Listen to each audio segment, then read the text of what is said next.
A child who had not spoken in 2 years finally laughed because a broke pastry chef from Queens destroyed the kitchen of the most feared mafia boss in New York. It was not magic.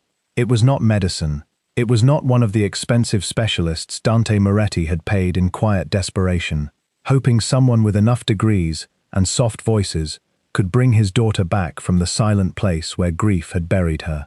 It was flour in the air like snow, butter smeared across black marble, a broken mixer coughing smoke, and Mara Bell lying flat on her back, with cake batter on her cheek, staring up at the gold ceiling of a penthouse she had no business being inside.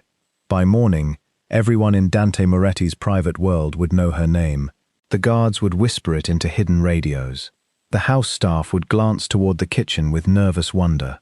The men who carried guns under their jackets would try to understand how a woman, with no elite references, no perfect uniform, no quiet obedience, and no fear of looking ridiculous, had done what none of them could do. She had made Lena Moretti laugh. And in Dante's world, where laughter had become more impossible than mercy, that sound changed everything. Mara Bell arrived at the Hotel Aurelia with $38 in her checking account, a cracked phone screen, and a black dress she had bought from a clearance rack 3 years earlier for funerals and job interviews. It pulled too tight around her hips when she sat down, and the sleeves pinched her upper arms, but it was the nicest thing she owned. She had brushed her dark curls into a loose bun, dabbed concealer under tired eyes, and told herself, in the subway window, that she looked professional enough to survive one strange interview. The job posting had been vague in a way that made her stomach uneasy. Private domestic position, live-in, childcare experience preferred, culinary background valued, discretion required, salary obscene enough to feel like a trap. Still, Mara had applied because rent did not care about pride. Hospitals did not forgive unpaid balances, and grief did not come with a refund. Her father had been gone for 11 months, but the debt from his treatments still sat on her chest like a stone. His bakery in Queens, Bell's Sweet Corner, had closed after 41 years because Mara could not keep it open alone. Every time she passed the locked storefront, she felt like she had failed him twice. So when a woman with a cold voice called and told her to report to the private entrance of the Hotel Aurelia at noon, Mara went. The hotel rose over Midtown like a palace pretending to be polite. White stone, smoked glass, brass doors, fresh flowers in enormous vases, and people who looked like they had never once checked their bank balance before ordering coffee. Mara stood near the service entrance, clutching her worn tote bag, feeling sweat gather under her arms despite the winter chill. Delivery trucks growled behind her. Men in black suits watched from corners without moving their heads. Even the air seemed expensive. A tall guard with a shaved head opened the side door and looked her up and down. His eyes paused on the soft roundness of her stomach, the width of her hips, the scuffed flats on her feet. Mara knew that look. She had been collecting it her whole life. It was the quick, cruel math people did when they thought a body told them everything worth knowing. "Mara Bell?" he asked. "That depends," she said, before she could stop herself. "Is this the part where I find out the job is actually selling vitamins from a garage?" The guard blinked, as if no one at the Hotel Aurelia had ever joked near him before. Then he stepped aside. Mara followed him through a back hallway that smelled faintly of lemon polish and hidden kitchens. They passed locked doors, security panels, and staff members who lowered their eyes the second the guard appeared. No one spoke. No one laughed. It was like walking through a beautiful museum after something terrible had happened, and everyone had agreed not to mention it. The elevator waiting at the end of the hall had no buttons, only a small black scanner. The guard placed his thumb against it. A light flashed green. The doors opened without a sound. Mara stepped inside and tried not to stare when the elevator rose past numbers that should not have belonged to one building. Somewhere around the 60th floor, her ears popped. Her hands tightened around the strap of her tote. "So," she said, because silence made her nervous, and nerves made her mouth dangerous. "Is there a handbook for this place, or do I just guess which doors lead to my doom?" The guard looked at her again. This time, there was almost a smile. Almost. "You'll meet Mr. Moretti first," he said. The name moved through Mara like a cold draft. Moretti. Everyone in New York knew that name, even if they pretended not to. It belonged to hotel openings, charity galas, construction deals, court cases that vanished, witnesses who changed their minds, and men who stepped out of black cars while cameras suddenly turned away. Dante Moretti was not just rich. Rich people had magazines. Dante Moretti had silence. The elevator doors opened directly into another world. The penthouse above the Aurelia was so beautiful it felt unreal. Wide marble floors reflected soft gold light from hidden fixtures. Tall windows looked out over New York, turning the city into a glittering toy beneath the grey afternoon sky. There were velvet chairs no one seemed to sit in, art on the walls that looked old enough to have secrets, and flowers arranged with such perfect care they seemed afraid to wilt. But beneath all that beauty, the place felt cold. Not physically cold, worse than that, emotionally cold, like warmth had been removed on purpose. Two armed men stood near the far wall. A housekeeper moved silently past with a tray and did not lift her eyes. Somewhere deeper in the penthouse, a door closed softly. Then Dante Moretti walked in. Mara forgot every sentence she had planned. He was tall, dressed in a dark suit that fit him like it had been made around a warning.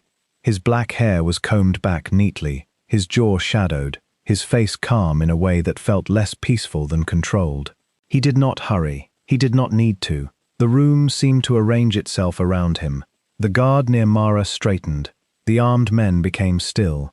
Even the faint hum of the city outside felt smaller. Dante's eyes landed on Mara. They were dark, steady, and unreadable. He did not look surprised by her size. He did not smile in that polite little way people used when they had already decided she was less than what they expected. He simply looked at her, fully and without apology, as if weighing not her body but her nerve. "Mara Bell," he said. His voice was low and smooth, the kind of voice that could calm a room or end one. "That's me," Mara answered. Her throat felt dry. "Former pastry chef. Current professional panic container." The guard coughed once behind her. Dante did not laugh, but something flickered in his eyes. "You understand this position requires discretion. I assumed that from the fingerprint elevator and the man with a gun standing next to the ficus." The guard's face went blank again. Dante took one slow step closer. "You are not easily intimidated." "Oh, I am," Mara said honestly. "I'm just also broke, tired, and from Queens." It creates a confusing personality blend. For the first time, Dante's mouth moved slightly. Not a smile, not yet, but close enough to make the whole room feel like it had tilted. He gestured toward a sitting area near the windows. Mara followed, careful not to slip on the marble. She sat on the edge of a pale sofa that probably cost more than her father's old bakery oven. Dante remained standing. "You were a pastry chef," he said. "I was. My dad owned a bakery. I worked there since I was 12. Cookies after school, wedding cakes in summer, cannoli shells at Christmas. The whole beautiful disaster. And now? Now the bakery is closed, my resume looks like it got lost in a storm, and I can make a 3-tier lemon cake while crying quietly in a walk-in freezer." Dante watched her for a long moment. "My daughter is 7, he said. "Her name is Lena. She has not spoken much since her mother died." The air changed. Mara felt it at once. The guards did not move, but their silence deepened. Dante's face did not break, but something behind his eyes pulled tight. "I'm sorry," Mara said softly. Dante looked toward the hallway. Several people have tried to help her. Tutors, therapists, nannies, specialists from places with names long enough to impress desperate parents. They all failed. Mara heard the warning under the words. They all failed. "Do not waste my time. Do not pretend you can save what I could not protect." "What did they do with her?" Mara asked. Dante's eyes returned to her. "They tried to make her speak." Mara nodded slowly. "That's usually where adults mess up." One of the guards glanced at her like she had just stepped in front of a moving train. Dante went very still. "Explain," he said. Mara swallowed. Her instincts told her to soften the truth. Her bank account told her to be polite, but something about the lifeless penthouse, the silent staff, and the thought of a little girl trapped inside all this beauty made her chest ache. She lost her mother, Mara said. Maybe talking feels like opening a door she's not ready to open. Maybe everyone keeps standing outside that door yelling for her to come out, and she's tired. Kids know when adults are scared of their pain. They know when people are trying to fix them so the room feels better. Dante's face revealed nothing, but the guard by the wall shifted his weight. "And what would you do?" Dante asked. "I'd stop trying to drag words out of her.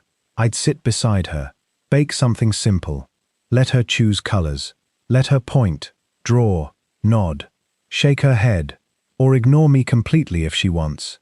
I'd make the world near her feel safe enough that maybe one day she decides to come back to it." The silence after that was so deep Mara could hear her own heartbeat. Dante looked at her like she had put a hand on something he kept locked away. "You have no formal training in child therapy," he said. "No. No degrees in early childhood development. No. No references from elite families." Mara gave a tired little smile. "I once got 6 toddlers at a birthday party to stop screaming by letting them throw sprinkles at cupcakes. I understand that may not compare to a Harvard recommendation." Dante turned toward the hallway again. "You have 1 week." Mara blinked. "Wait, I'm hired? For 1 week. You will live here. You will follow security rules. You will not ask questions about my business. You will not take photographs. You will not leave this floor without permission. You will not speak to press, police, hotel staff, guests, or anyone outside my approved list. You will not lie to me." Mara stared at him. "That's a lot of knots. My world has consequences. So does mine," she said, surprising herself with how steady her voice came out. "I need half the first month's pay up front." A guard made a small sound of disbelief. Dante's eyes narrowed slightly. "For what reason?" "Because my landlord does not accept mysterious atmosphere as currency. Also, I have bills, very ugly ones."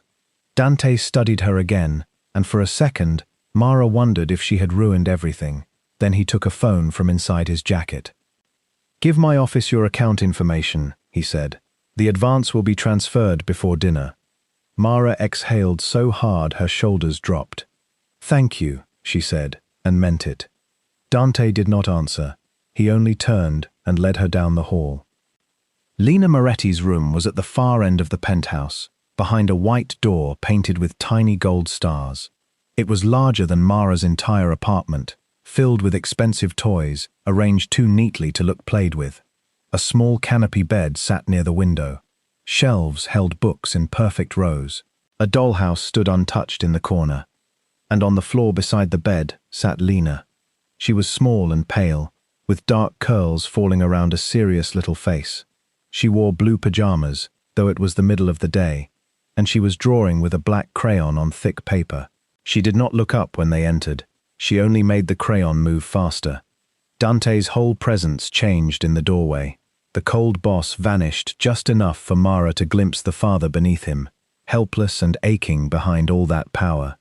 "Lena," he said gently, "this is Mara." The girl did not answer. Mara did not move closer. She lowered herself carefully onto the floor near the door, ignoring the pinch of her dress and the way Dante watched every movement. Sitting on marble was not kind to her knees, but she had worked bakery holiday rushes. She knew pain. She knew patience. "Hi, Lena," she said. "I'm Mara. I make cakes. Sometimes good ones. Sometimes ones that lean like they're tired of living." The crayon paused for half a second. Mara smiled but did not push. "I brought no worksheets, no feelings chart, and no weird puppet asking how your heart feels today. So that's good news." Still no answer. But Lena's crayon moved slower now. Mara reached into her tote and pulled out a small paper bag. Dante stiffened until she opened it and revealed a plain butter cookie wrapped in wax paper. "I made this yesterday," Mara said. "It's not fancy. Just butter, sugar, vanilla, flour, and a little hope because my oven is dramatic." She placed it on the floor halfway between them. Lena looked at the cookie, then at Mara. Her eyes were huge, guarded, and far too old for 7. Mara leaned back against the wall. You don't have to eat it. You can judge it silently if you want. I respect a tough critic. For 3 long minutes, nothing happened. Dante stood in the doorway like a carved statue, every part of him held tight. Mara watched the city light move across the floor and let the quiet breathe. Then Lena reached out, took the cookie, and placed it beside her drawing, not eating it, not rejecting it, just accepting its presence. Mara felt Dante's shock before she saw it. "That's fair," Mara said softly. "Cookies also need time to introduce themselves." That evening, Mara was shown to a bedroom that looked like a magazine had dreamed it, and then hired staff. There were fresh clothes folded on the bed, toiletries in the bathroom, and a view of the city glowing like spilled jewels. She should have felt lucky. Instead, she felt like she had been placed inside a very expensive locked box. Dinner was quiet. Dante sat at one end of a long table. Lena sat at the other, touching nothing but a few pieces of bread. Mara sat awkwardly between them, trying not to feel like a bright, round, underdressed mistake in a room full of sharp edges. After dinner, Lena disappeared back to her room.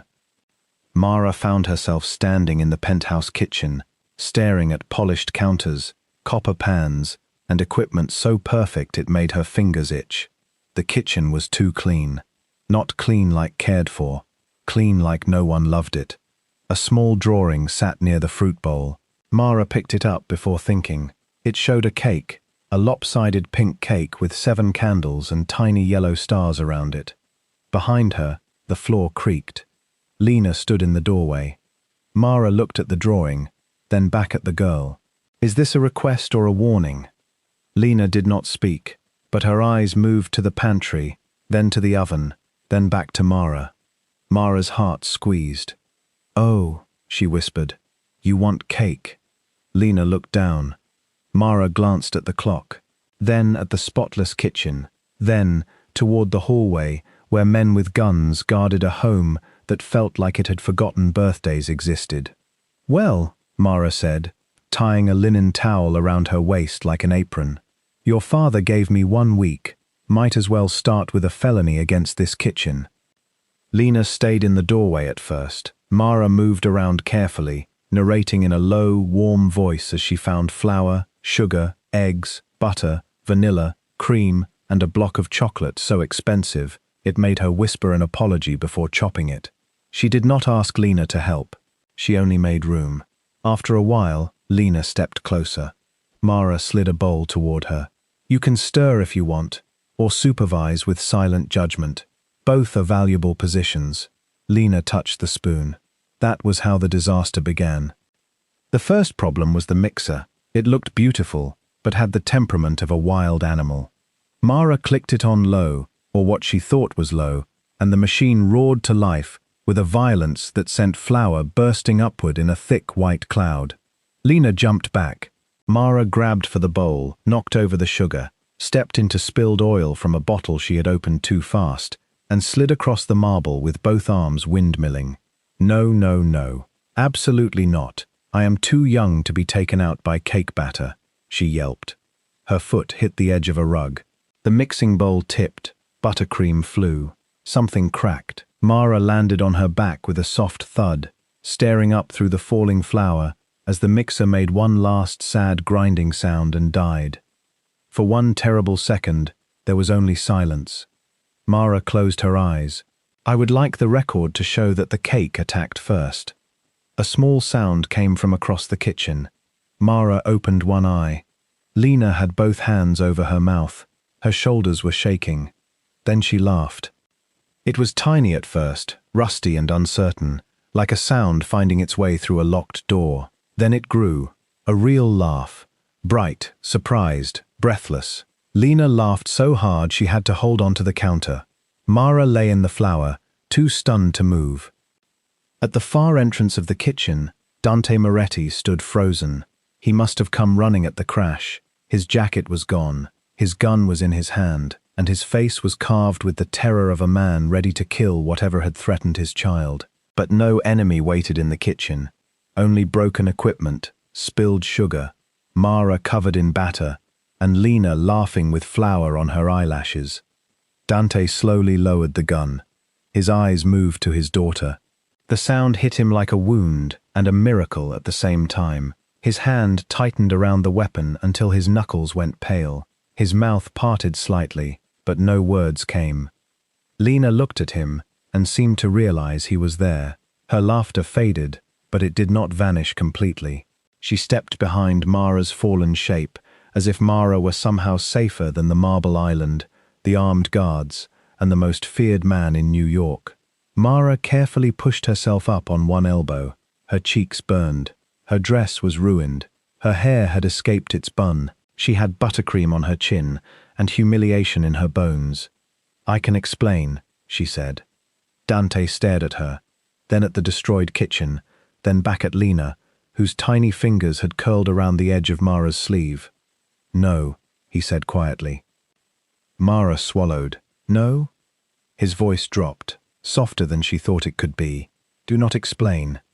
He put the gun away and stepped into the kitchen like a man entering a church after years of forgetting how to pray. His eyes stayed on Lena. She did not run from him, but she did not move closer either. Dante crouched several feet away, careful, controlled, giving his daughter space in his own home for perhaps the first time in too long. "Lena," he whispered. The little girl looked at him. Dante's face trembled once, barely enough for anyone else to notice. Mara noticed. Of course she did. Bakers noticed cracks before collapse. Daughters noticed grief in fathers. Broke women noticed desperation in powerful men, because desperation had the same shape everywhere. Lena did not speak, but she pointed at Mara, then at the broken mixer. Dante looked at Mara, lying in the ruins of chocolate and flour. For one wild second, Mara thought he might be angry. He had every reason to be. She had destroyed what was probably a $5,000 machine on her first night. She had turned his perfect kitchen into a crime scene for dessert. Instead, Dante Moretti did something no one in the room expected. He laughed once. It was low, rough, and almost unwilling, like the sound had been dragged out of him against years of discipline. But it was there. Lena heard it. Mara heard it. Even the guards in the hallway seemed to forget how to breathe. Mara sat up fully, brushing flour from her face. "Great. Wonderful. The terrifying employer is laughing. That's either good or the last thing people hear before disappearing." Dante's eyes met hers. Something passed between them then. Not romance. Not yet. Something quieter and more dangerous. Recognition, maybe. Gratitude sharpened by fear. A question neither of them was ready to ask. "Who are you, Mara Bell? And how did you walk into my dead house and make it breathe?" Lena tugged Mara's sleeve once and pointed at the cake pan, still miraculously upright on the counter. Mara followed her gaze. The batter inside was uneven but salvageable. "Well," Mara said, pushing herself to her feet with as much dignity as a flour-covered woman could manage. "The mixer died bravely, but the cake may yet survive." Dante stood too. He reached for a towel and handed it to her. His fingers brushed hers for one brief second. His hand was warm, steady, and much too careful for a man with blood in his reputation. Mara looked up at him. For the first time since she entered the penthouse, Dante did not seem like a monster, or a king, or a warning whispered behind locked doors. He looked like a tired father watching the first small light return to his child's eyes. And Mara, with cake batter on her cheek and fear tucked under her ribs, realized the job was no longer just a job. Somewhere inside this beautiful silent fortress, there was a little girl reaching for laughter, a father drowning in all the things he could not fix, and a hidden danger moving through locked rooms with keys it should not have. Mara did not know about Silas Crane watching from the security office below. She did not know about the messages already sent to the Virelli family, or the photographs taken of Lena's bedroom, or the loose tile in the pantry where a secret phone slept in the dark. She only knew that Lena had laughed, and in Dante Moretti's world, joy was not a small thing. Joy was a threat. Joy was a threat because it showed where the walls were weakest. In Dante Moretti's world, fear was useful. Silence was useful. Locked doors, armed men, tinted glass, and rules spoken in low voices had kept him alive for years. But laughter was wild. Laughter moved without permission. It slipped through cracks, touched old wounds, and reminded people that they still had something left to lose. That night, after Lena's small laugh faded back into quiet, the penthouse did not feel the same. The marble still shone. The guards still watched the doors. The city still glittered below like a field of cold stars. But something warm had entered the rooms, and no one knew what to do with it. Mara stayed in the kitchen long after the cake came out of the oven. It was crooked, too dense on one side, and frosted in uneven pink swirls, because Lena had insisted on holding the spatula with both hands. Dante stood near the counter, pretending to read messages on his phone, but Mara saw him look up every time Lena moved. The little girl did not speak, yet she did not hide. She stood on a small stool beside Mara, placing sugar stars across the cake with careful fingers, her dark curls falling into her face. Once, when Mara hummed an old song her father used to play in the bakery, Lena leaned softly against her arm and stayed there. Dante saw that too. His face stayed calm, but his hand closed around the edge of the counter, as if the sight had knocked the breath out of him. Mara did not point it out.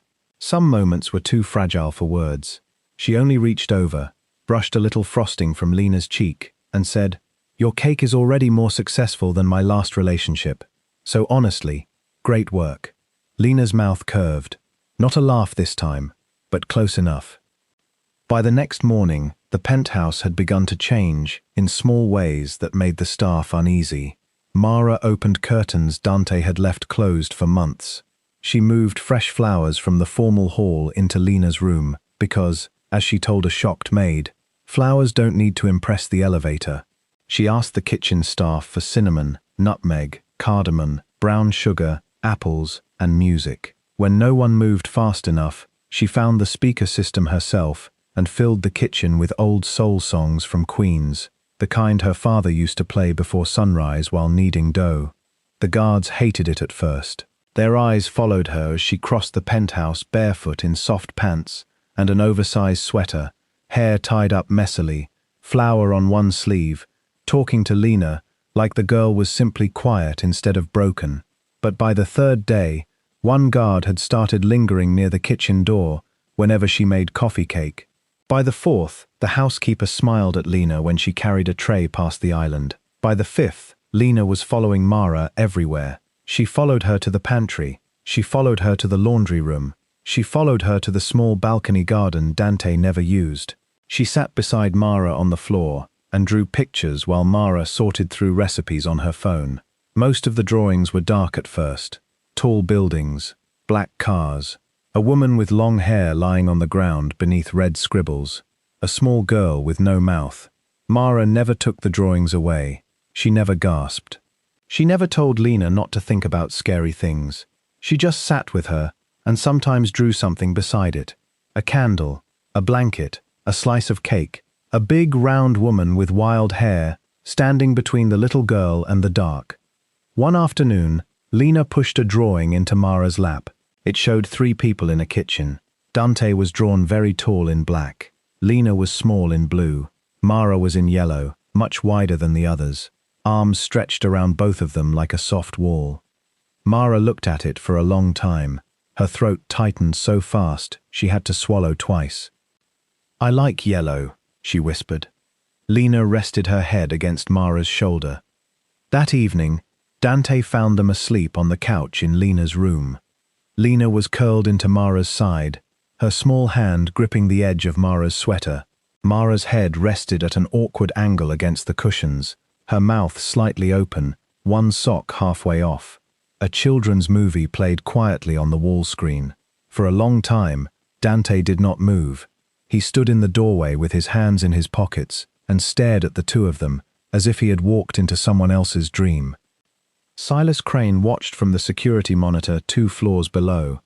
Silas had served the Moretti household for 9 years.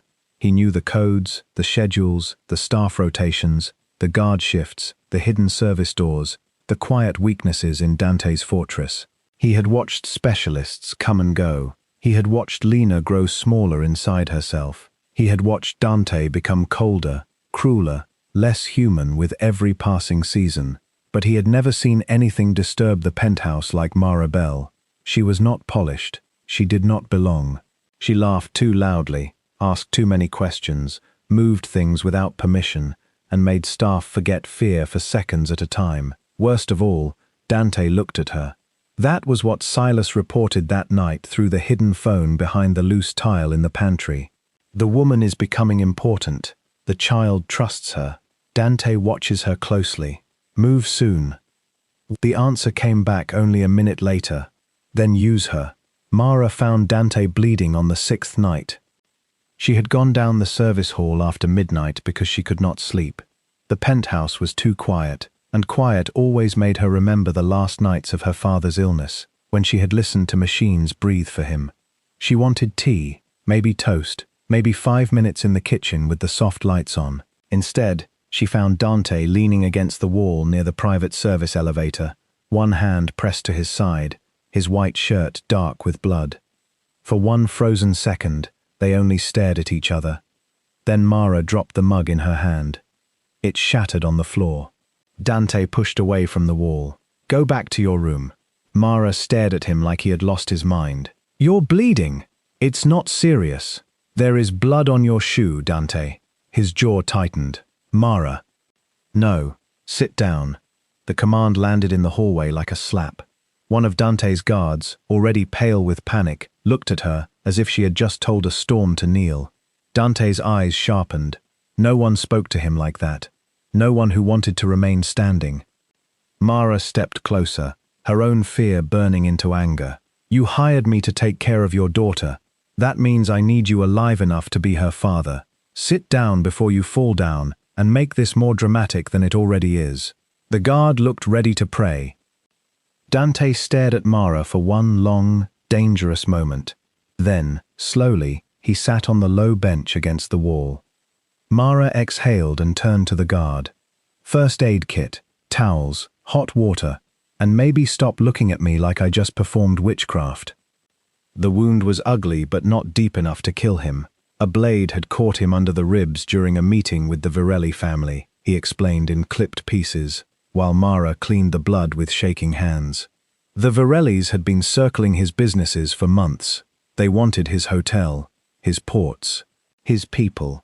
Most of all, they wanted revenge for old losses Dante refused to discuss.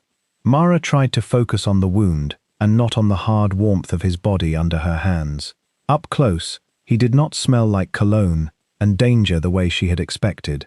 He smelled like rain, iron, and tired skin.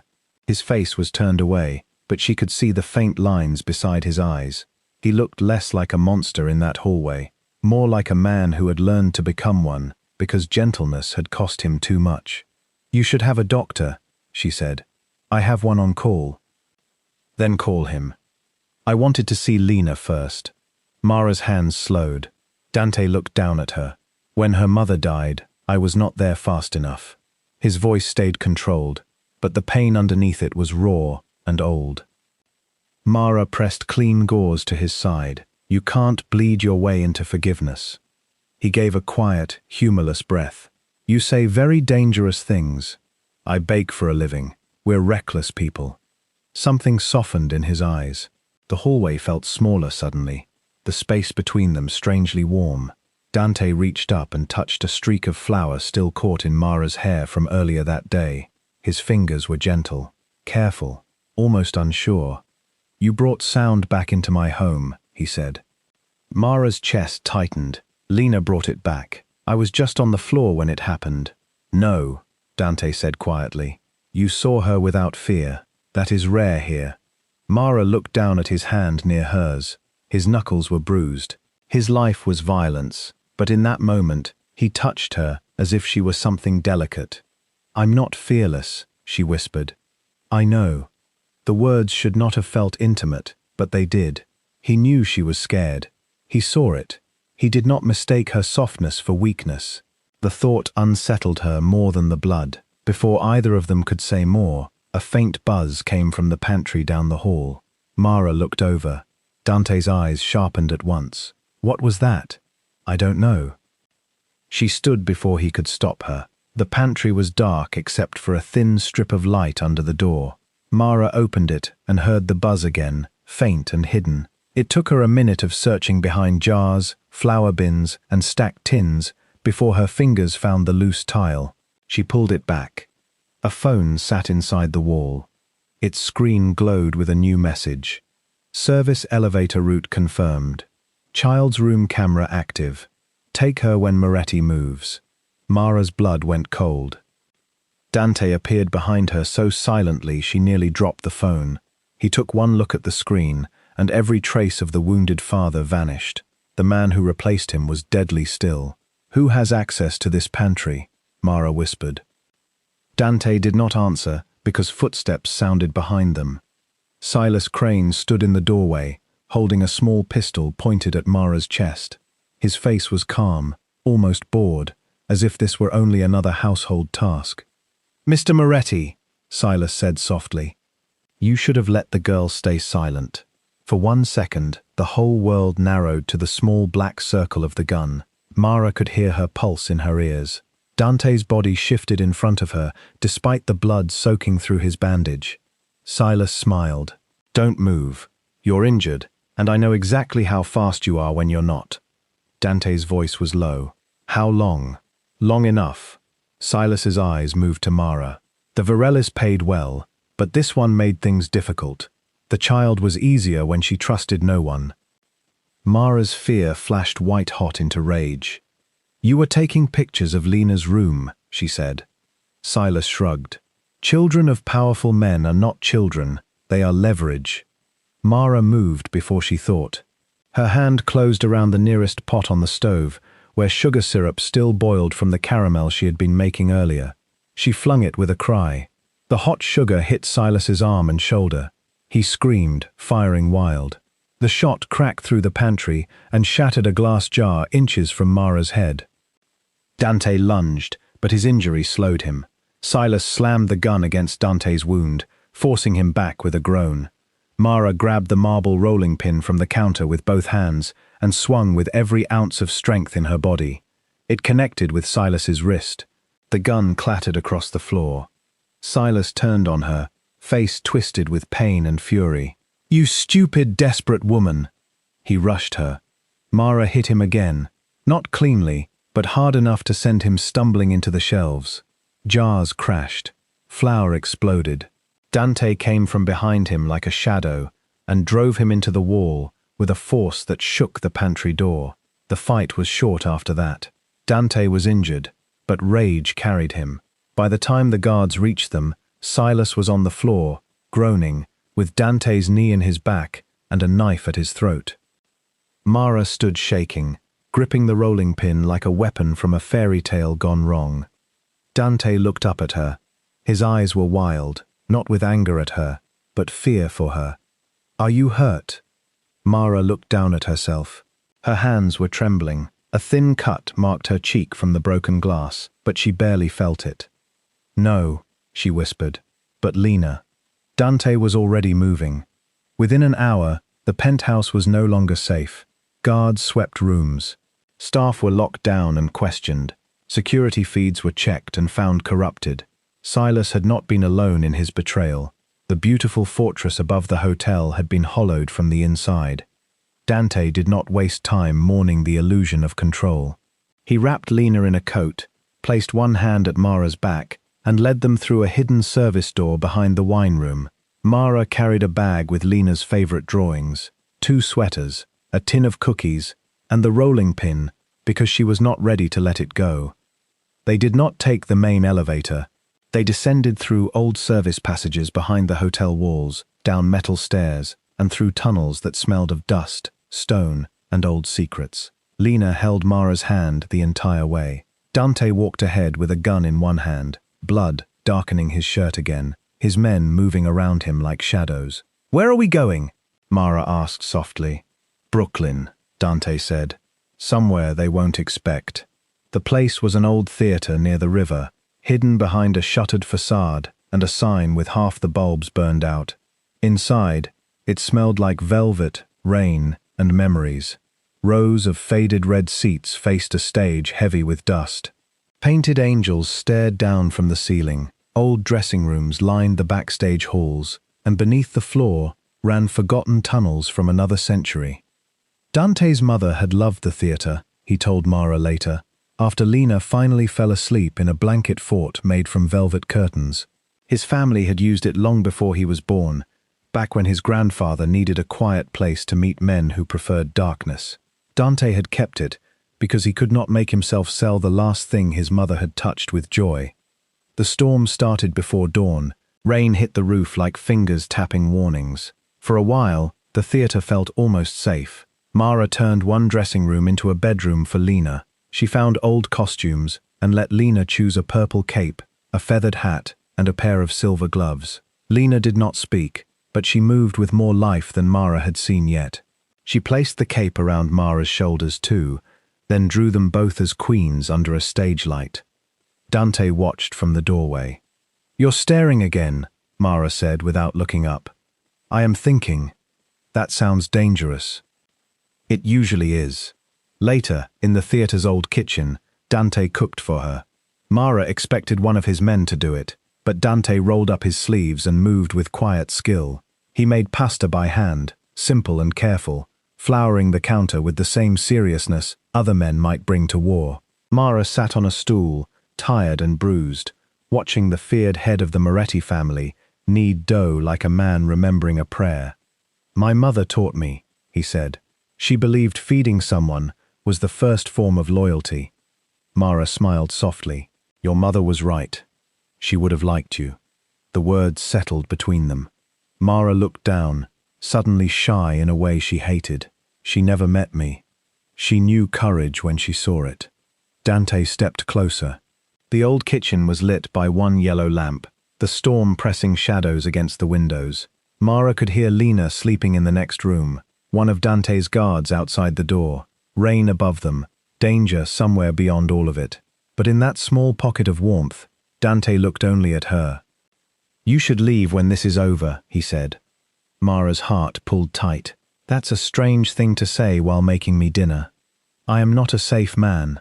"No," she said. "But you're not only that." His jaw flexed.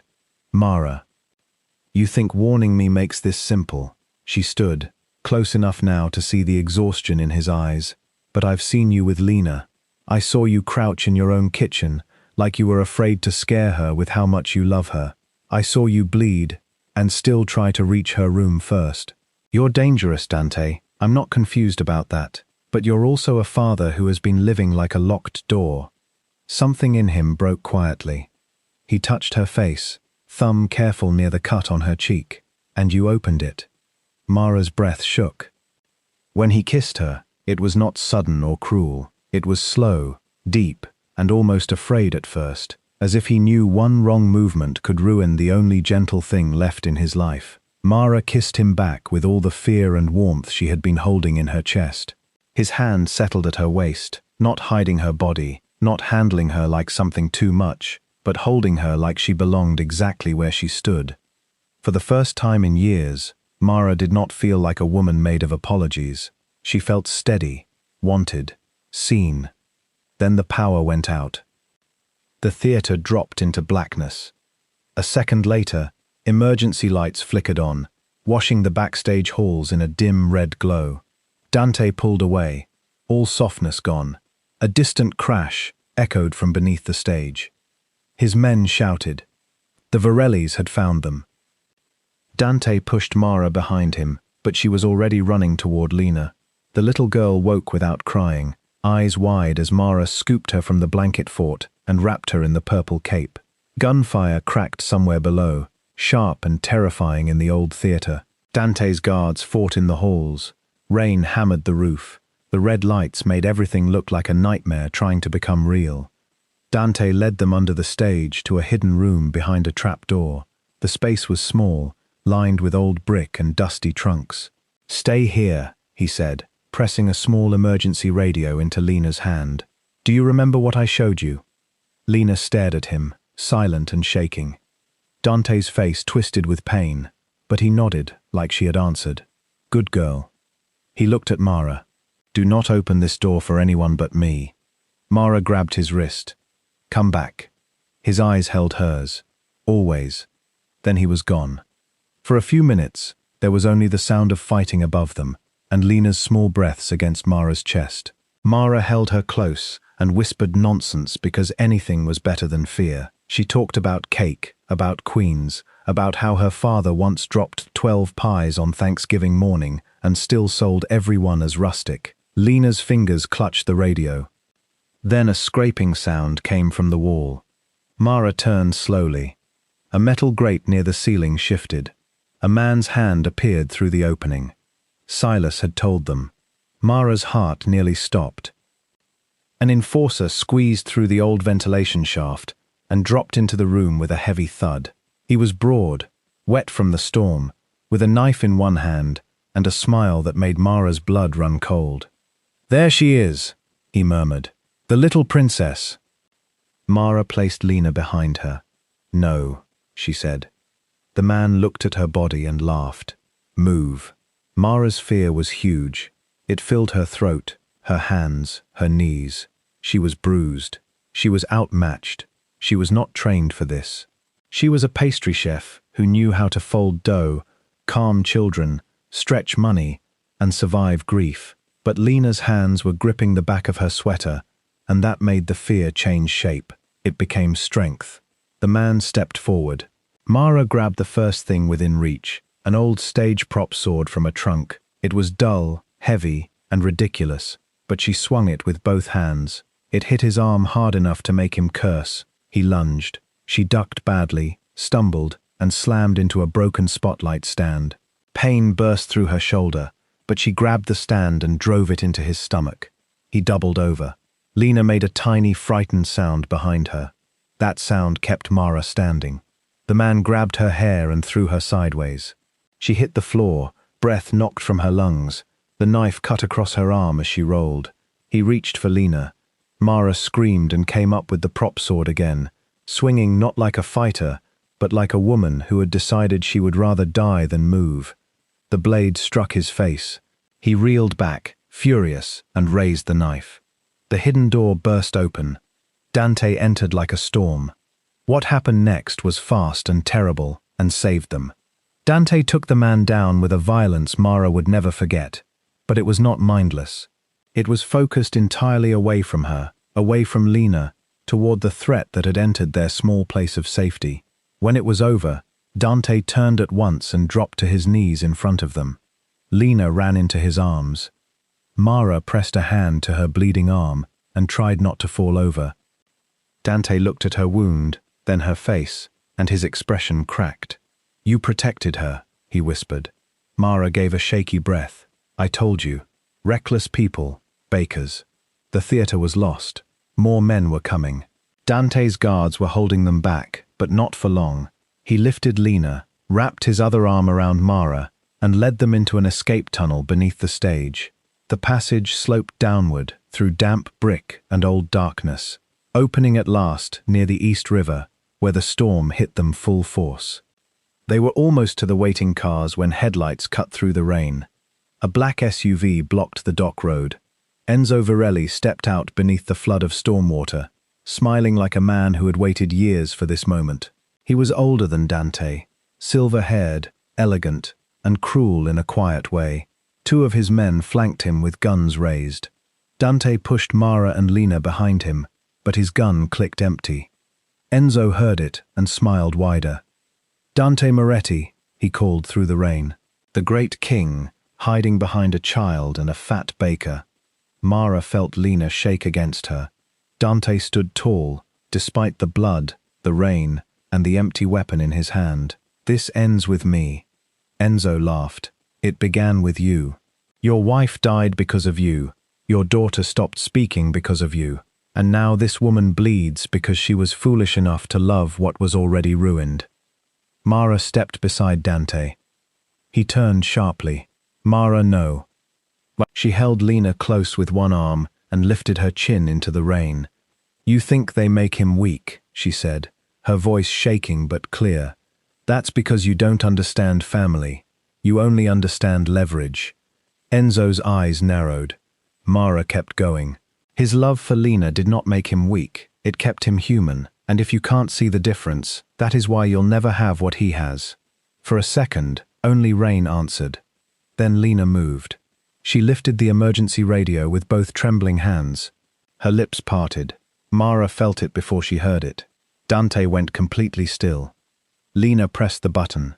In a small, broken whisper, she said, "Starlight Home." Dante's face changed as if the whole world had stopped. The phrase crackled through the radio. Once, twice. Then floodlights exploded on along the river dock, bright as day. Engines roared from both sides of the road. Dante's loyal men poured from the shadows where they had been waiting for the distress signal tied to that code. Enzo spun, blinded and trapped, his confidence breaking for the first time. Dante moved fast. His men moved faster. Enzo Varelli went down in the white glare of the dock lights, his empire collapsing in the rain around him. But Dante did not look at Enzo. He looked at Lena. His daughter stared up at him, soaked and shaking, the radio still in her hands. Then, with tears on her face and rain in her hair, Lena turned to Mara. "I want to go home," she said. The words were soft, clear, real. Mara covered her mouth as a sob broke through her. Dante gathered Lena into his arms, holding her so tightly Mara thought he might never let go. His eyes closed, and for the first time since Mara had met him, Dante Moretti did not look controlled. He looked saved and destroyed by the same miracle. They did not return to the penthouse that night. Dante took them to a private medical suite hidden inside one of his buildings, where doctors stitched Mara's arm, cleaned Dante's wounds, and checked Lena while the little girl refused to let go of Mara's fingers. By sunrise, the storm had passed. The city outside the windows looked washed clean, though Mara knew nothing in Dante's world was ever that simple. 2 days later, Dante came to Mara's room with a folder in his hand. She was sitting near the window, arm bandaged, wearing one of his oversized sweaters because her clothes had been ruined. Lena was asleep in the chair beside her, curled under a blanket with her drawings tucked close. Dante placed the folder on Mara's lap. "What is this?" she asked. "Your debts."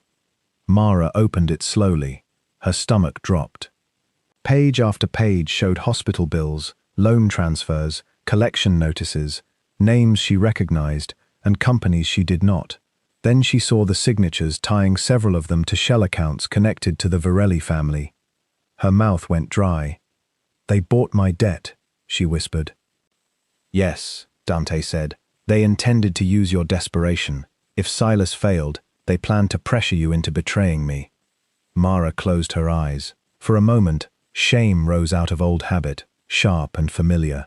She had thought her struggles were just failure. Bad luck, grief, weight, exhaustion. All the heavy things she had carried alone. Now she saw hands had been pulling at her from the dark. Dante knelt in front of her. "The debts are gone," he said. "All of them. Your father's bakery has been restored to your name. The building, the licenses, the back taxes, everything. It is yours again." Mara stared at him. Her eyes filled before she could stop them. "Dante, you owe me nothing," he said. "Not for Lena, not for the money, not for any of this. If you want to leave, I will put guards on you from a distance and make sure no one touches your life again. You are free." Mara looked at him, this dangerous man who had taken lives, carried grief like a second skin, and still somehow learned to kneel before her with freedom in his hands. Then she looked at Lena sleeping beside her, one small hand curled around the yellow drawing of the three of them in the kitchen. Mara touched the folder, then set it aside. "I spent a long time thinking home was a place I lost," she said softly. "The bakery, and my dad, the life I had before everything got hard. But maybe home is also what you build after the fire. Maybe it's the people who make room for you when you stop trying to shrink."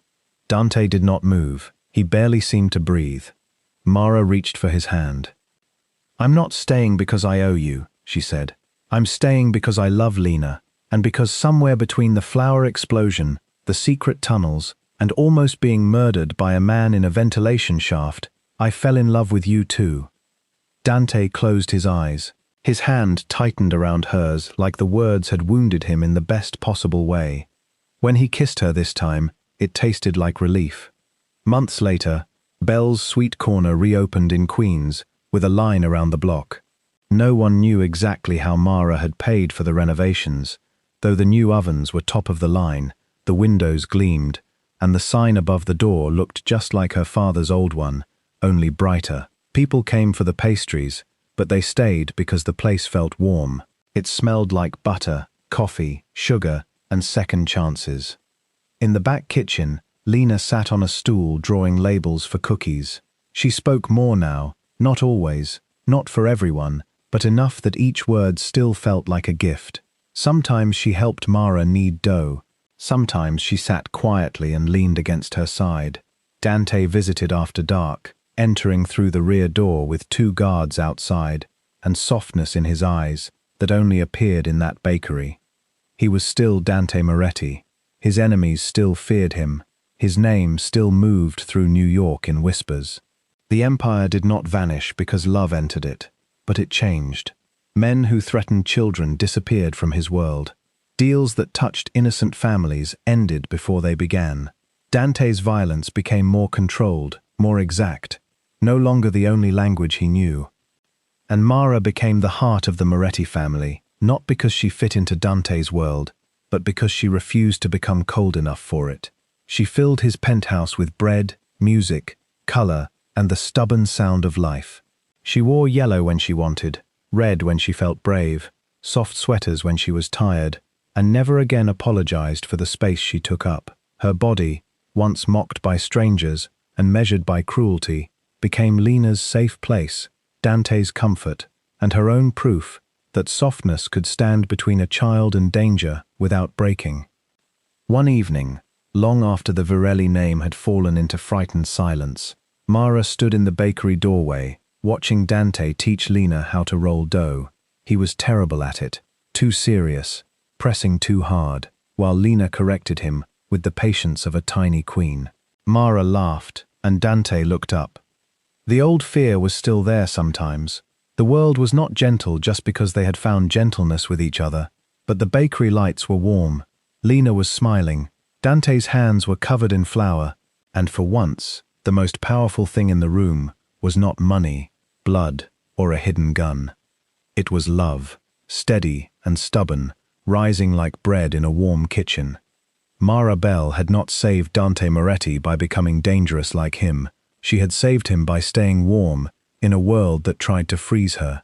She had walked into a silent house with empty pockets, tired eyes, and a heart everyone had underestimated, and she had left behind laughter, courage, and a family rebuilt from broken pieces.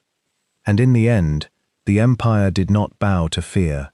It came home for cake. The richest men in the city smiled beneath chandeliers, while dirty money moved quietly under their polished shoes, and no one noticed the fat banquet server carrying tea through the golden ballroom until she became the one person powerful enough to ruin them all. At the Aurelia Club, secrets did not scream. They whispered behind velvet curtains, passed from one jeweled hand to another, folded into charity envelopes, hidden inside auction catalogs, and sealed behind doors only the rich were allowed to open. It was the kind of place where politicians laughed too loudly, celebrities wore mercy like perfume, and business tycoons pretended their generosity could wash the blood from their money. And in the middle of all that glitter, Mara Voss moved like a shadow in black server shoes, balancing silver trays with careful hands and swallowing every cruel word the world placed on her tongue. Mara was 24, soft-bodied, quiet-eyed, and tired in the way only kind people became tired after being used as a punching bag for too long. She worked long shifts in the service halls beneath the Aurelia Club, where the marble floors above became stained concrete below, and the scent of champagne gave way to steam, dish soap, and burnt coffee. Her uniform never fit right. The white shirt pulled across her stomach when she reached too high, and the black vest pinched when she bent to pick up fallen napkins. Her shoes came from a second-hand store 3 bus rides away, polished every night until the cracked leather almost looked respectable. She was good at her job, better than good. She remembered which senator liked sparkling water without lime, which actress hated being photographed from the left side, which banker pretended to be sober while drinking gin from a teacup. She noticed everything because no one noticed her. That was what made the cruelty easier for people like Celeste. Celeste Bellamy was the head hostess, a tall, golden-haired woman with sharp cheekbones, sharper nails, and a smile so pretty it took guests a while to realize there was no warmth behind it. She moved through the club like she owned the air, greeting donors by name, touching elbows, laughing softly, making every rich man feel charming and every rich woman feel admired. But behind the staff doors, when the music was muffled and the guests could not hear, Celeste became something colder. She liked to look Mara up and down as if Mara were a stain on the carpet. She liked to ask whether the kitchen had hidden the desserts before Mara arrived. She liked to tell the younger servers that kindness was just what weak girls called fear. Mara heard it all. She always did. And every time, she lowered her eyes, adjusted the tray in her hands, and kept working. That evening, the Aurelia Club was hosting its private winter charity dinner, the kind of event that made newspapers use words like hope, legacy, and compassion, while ignoring the armored cars parked outside and the private security men tucked near every exit. The ballroom glowed under layers of warm light. Crystal glasses caught the gold from the ceiling. White roses spilled from tall vases like snow made expensive. A string quartet played near the east balcony, soft and elegant, while guests in velvet gowns and tailored tuxedos raised bids for children's hospitals, art education, disaster relief, and other causes they would forget by morning. Mara stood near the service station with a tray of tea, watching steam curl from the porcelain cups, trying to breathe through the ache in her feet. Celeste came up beside her without a sound. Mara felt her before she spoke, the way a person feels the weather turn before rain. "Table 12, Celeste said, her voice sweet enough for guests and cruel enough for staff. The man in the corner, he asked for tea. Mara glanced across the ballroom. The farthest table sat half in shadow beneath the balcony, away from the warm center of attention. Only one man occupied it. He was dressed in black, not the loud kind of black men wore when they wanted to seem dangerous, but the quiet kind, worn by men who did not need to prove anything. His shoulders were broad beneath a tailored suit. His dark hair was brushed back neatly. His hands rested still on the table, one bare, one covered by a leather glove. A scar crossed the front of his throat, pale and rough against his skin, catching the low light whenever he moved. Around him, the air felt strangely empty, as if the whole room had decided to give him space without being asked. Mara knew his name before Celeste said it. Everyone in the city knew his name, though most people lowered their voices around it. Luca Belladonna, the man they called the Silent King, the man whose family owned restaurants, shipping yards, luxury garages, and rumors no police file could fully prove. Years ago, someone had tried to kill him outside a courthouse.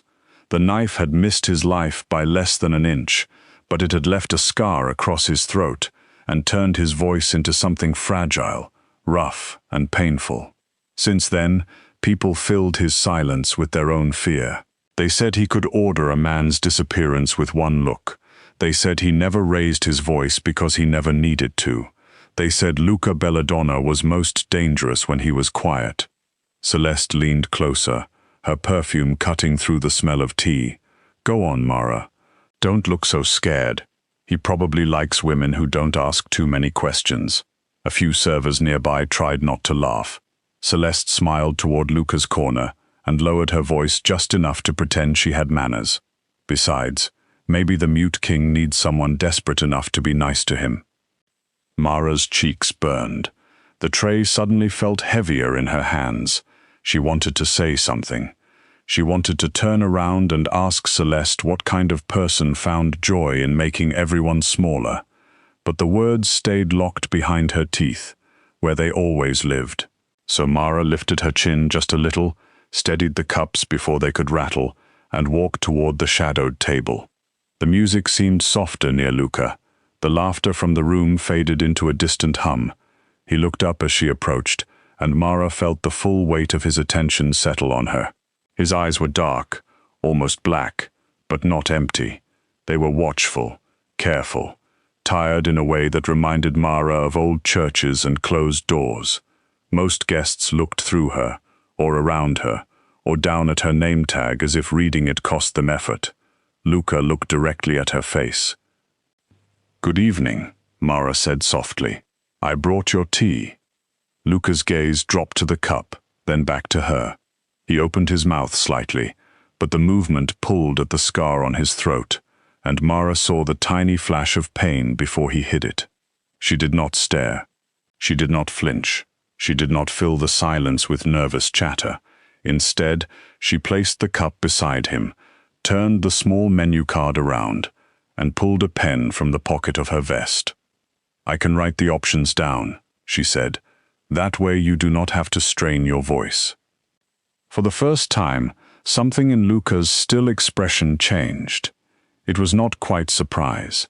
It was deeper than that, almost like he had been handed something he had forgotten people could give.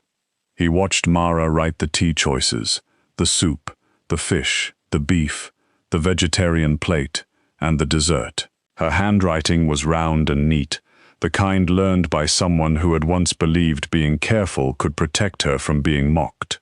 When she slid the card to him, Luca looked at it for a long moment.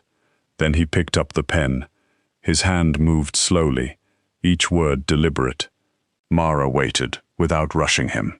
Behind her, Celeste was probably watching, probably hoping Luca would dismiss her, or frighten her, or make her look foolish. Mara could feel the heat of the ballroom on the back of her neck. But Luca wrote, and she waited, and somehow the shadowed corner became quieter than the rest of the world. When he turned the card back to her, the note said, "Thank you for treating me like a person instead of a rumor." Mara forgot how to breathe for a second. It was such a small sentence, simple, polite. But it struck something tender inside her, something bruised from years of being treated as a body before a person, a joke before a woman, a convenience before a soul. She looked up at him and saw that he was watching her carefully, as if he already regretted revealing that much. Mara gave him the gentlest smile she had offered anyone all night. "You are welcome, Mr. Belladonna," she said. "Would you like honey with your tea?" His mouth curved faintly, barely enough to be called a smile. He tapped the word yes on the card. Mara brought him honey, then soup, then dinner. Each time she returned, Luca wrote instead of forcing his voice, and she answered as if that were the most normal thing in the world. She did not ask about his scar. She did not ask whether the rumors were true. She did not tremble when one of his men appeared near the balcony and gave the room a slow, measuring look, and because she did not act afraid, Luca's attention followed her every time she left the table. By the end of the dinner service, Mara felt strange. Not happy exactly. Happiness was too bright a word for the life she knew. It was more like warmth finding its way under a locked door. Someone had seen her kindness and not mocked it. Someone powerful enough to terrify the room had thanked her for something everyone else took from her without noticing. The feeling stayed with her as she carried empty plates back through the service doors and into the narrow staff hallway behind the ballroom. The spell broke the second she heard Celeste laugh. "Well, look at that," Celeste said, leaning against the linen shelves with her arms crossed. "Mara made a friend. Maybe he felt sorry for you. Scarred men and fat girls, very poetic." Mara stopped walking. The tray in her hands was empty, but her arms still ached from carrying it. A few staff members looked away, pretending not to hear. That hurt almost as much as Celeste's words. It always did. Cruelty was loud, but cowardice was quiet, and quiet things could still cut. "He wanted tea," Mara said. "I served him." Celeste tilted her head. "You served him because I told you to. Do not confuse being useful with being special." Mara said nothing. She set the tray down carefully, because if she set it down too hard, Celeste would call her clumsy. Then she turned to leave, but the banquet manager appeared at the end of the hall, flushed and irritated. "Mara," he said, "we are short on ivory table linens for the donor dessert service. Storage says they sent them up, but they are not here. But go check the lower corridor." Mara looked toward the service elevator. "The lower corridor is locked after 8. Then find someone with a key," he snapped. "And hurry." Celeste's smile returned. Perfect job for her. She knows all about dark little corners. Mara ignored her and walked away. The service elevator was slow, shuddering as it carried her below the ballroom, past the bright floors where guests floated through luxury, down to the hidden bones of the hotel. The lower corridor smelled damp and metallic. Pipes ran along the ceiling. Old gold wallpaper peeled near the baseboards, a reminder that even beautiful places rotted where guests could not see. Mara found the linen cart outside a storage room near the end of the hall, half hidden behind stacked crates. She was about to pull it back when she heard voices. They came from behind a door that should have been locked. Mara froze. One voice was smooth and polished, the kind of voice that could ask for a donation while hiding a knife. She recognized it from the stage upstairs. Vincent Hale, wealthy investor, public hero, the man whose face was printed on the charity program beside words like vision and generosity. "The final payment moves tonight," Vincent said. "After the auction, the foundation account clears, and the paintings leave through the private freight entrance. Belladonna is sniffing around, but he has nothing." A second man answered in a low accent Mara did not recognize. "And the witness list?" "There is no witness list," Vincent said. "There are donors, fools, and staff who know better than to look too closely." Mara's heart began to beat so hard she could feel it in her ears. She should have backed away. She should have left the linens and gone upstairs. But fear rooted her to the floor. Through the narrow crack of the open door, she saw a black case on a metal table. Inside were stacks of cash bound in clean bands. Beside them lay a cream envelope sealed with red wax, and tucked under the envelope was a small silver drive. Vincent stood beside the table in his perfect tuxedo, smiling like a man who believed the whole world could be bought, because most of it already had been. Two men stood across from him, both in dark coats, their faces hard beneath the weak corridor light. Behind them, leaning against the wall, was a framed painting wrapped in brown paper, only one corner visible. A woman's painted hand reached out from the canvas, pale and ghostly, as if she were trying to escape. Mara took one slow step backward. Her heel caught the edge of the empty tray she had left on the cart. The sound was small, but in that corridor it rang like a gunshot. The voices stopped. Mara's blood turned cold.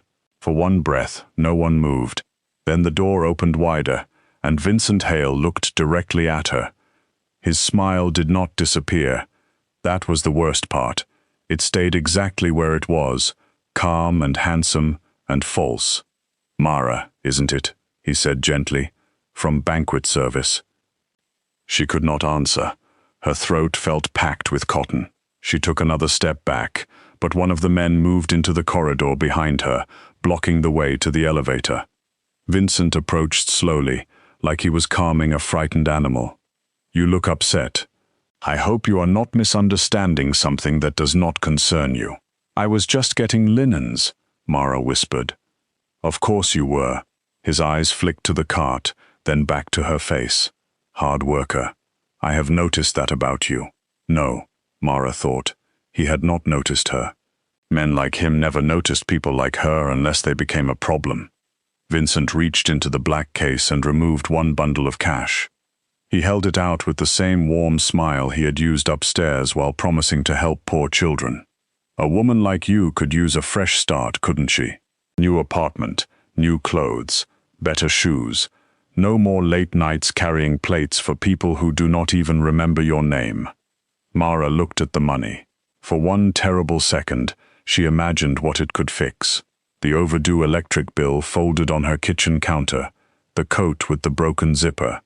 The rent increase waiting in an envelope near her door, the tiredness in her bones. A fresh start was not a small temptation to someone who had spent years barely beginning. But then she thought of Luca's note. "Thank you for treating me like a person instead of a rumor."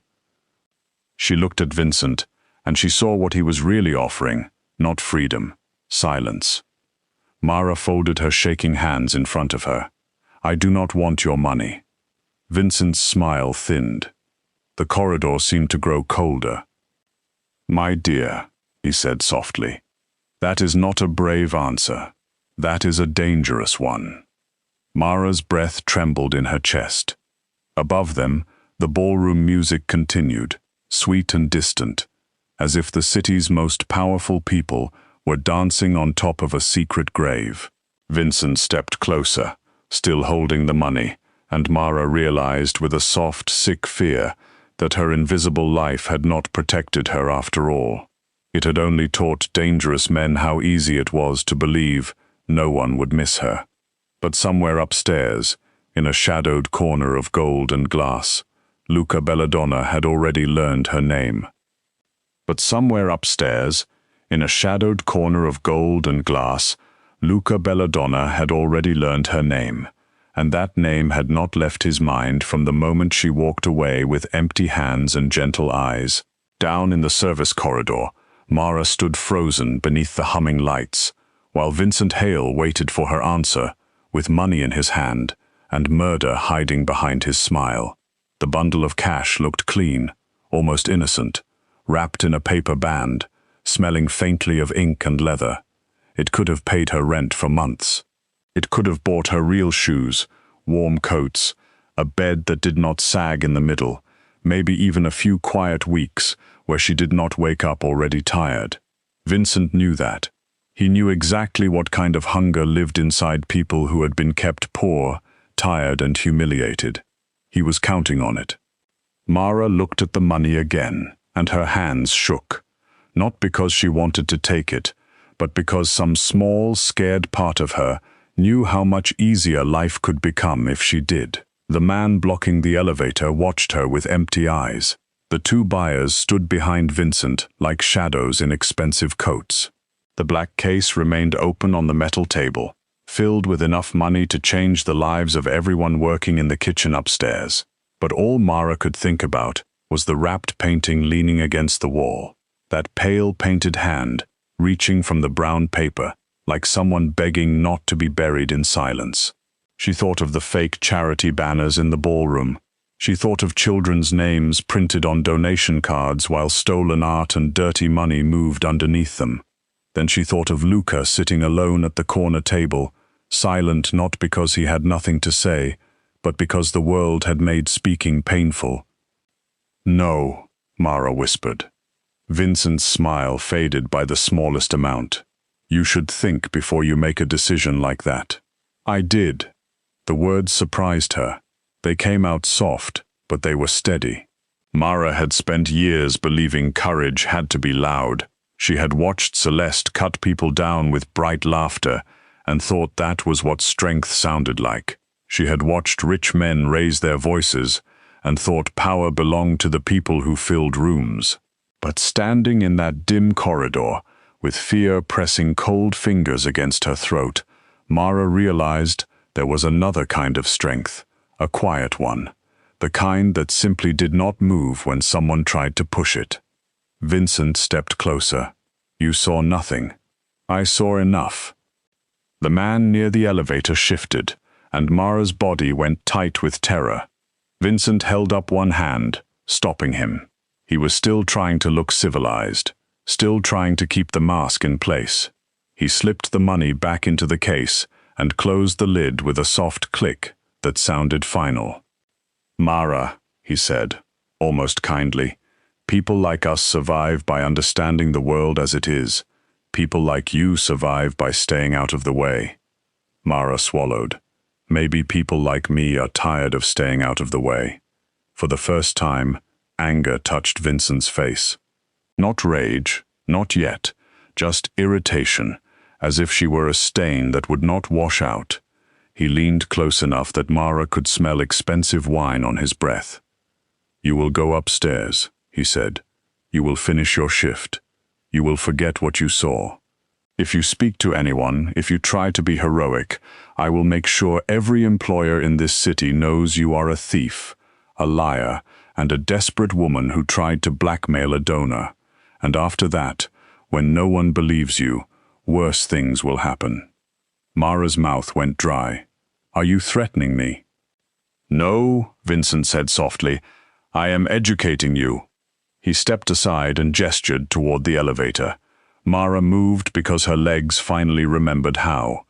The man by the elevator followed close enough that she could feel him behind her. She kept her eyes forward.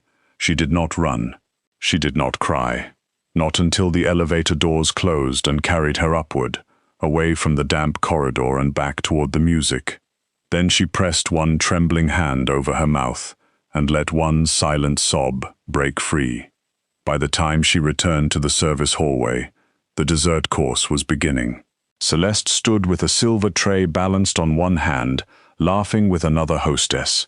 She noticed Mara's face and smiled in that sharp, knowing way. "What happened to you?" Celeste asked. "Did the basement scare you?" Mara looked at her. For a moment, she wanted to tell her everything. She wanted to say Vincent Hale was not generous, that the charity was a mask, that there was cash and stolen art downstairs, that someone was going to hurt her if she spoke. But Celeste's eyes were bright with curiosity, not concern. Around them, staff rushed by with plates of pear tart, chocolate mousse, and tiny glasses of champagne. No one had time to save anyone. Mara set the linens on the shelf and forced herself to keep moving. The rest of the night passed like a dream with sharp edges. Mara carried plates. She poured water. She smiled when spoken to. Vincent returned to the ballroom and gave a beautiful speech about kindness, community, and the duty of powerful people to protect the vulnerable. The guests stood and applauded. Mara stood near the wall with her hands folded in front of her, feeling sick as she watched him accept their admiration. Then, across the room, Luca Belladonna looked at her. He was still seated in the shadowed corner, but his attention had changed. It was sharper now. He saw her pale face, the way her fingers gripped the edge of the tray, the way her breathing did not match the calm mask she was trying to wear. Mara looked away quickly, but it was too late. Luca had seen fear on her face, and men like Luca did not survive by ignoring fear. When the gala ended, Mara changed out of her uniform in the staff room, with slow, clumsy hands. Her phone had no messages. Her locker smelled like old fabric and rain. Celeste passed behind her and knocked one shoulder into Mara's back, as if by accident. "Try not to look so tragic," Celeste said. "Some of us still have to work here tomorrow." Mara said nothing. She pulled on her worn coat, tied her scarf, and left through the employee entrance into the cold night. The street behind the Aurelia Club was quieter than the front, where guests climbed into black cars and posed beneath camera flashes. In the alley, only the kitchen vents breathed steam into the dark. Mara walked to the bus stop with her arms wrapped tightly around herself. Every sound seemed too close. Every parked car seemed occupied. Twice she looked back and saw nothing. The third time, she saw a dark sedan roll slowly past the curb. She told herself it was nothing. The next morning, the same sedan was parked across from her apartment building. Mara lived on the third floor of a narrow brick building above a closed dry cleaner. Her apartment was small and warm only when the radiator felt generous. She stood behind the thin curtain and watched the car for 10 minutes, her coffee going cold in her hand. No one got out. No one looked up. That somehow made it worse. She went to work anyway, because fear did not pay rent, and the Aurelia Club did not forgive missed shifts from women like her. For 3 days, the strange things continued. Her phone rang from blocked numbers, but no one spoke when she answered. A man in a grey coat stood too long near the bus stop. Someone left her mailbox open, the letters scattered on the floor below. At work, Vincent did not speak to her, but once, during lunch service, He passed the kitchen doors and smiled, as if they shared a private joke. Mara began sleeping with a chair under her doorknob. She stopped taking the same route home. She told herself she was being dramatic, but her body knew better. Her body had always known when people meant harm, even before her mind wanted to admit it. On the fourth afternoon, as rain softened the city into grey glass, Mara found a folded card tucked under the windshield wiper of her bus stop bench. It was strange enough that she almost walked away, but her name was written on the front in careful black ink. Mara.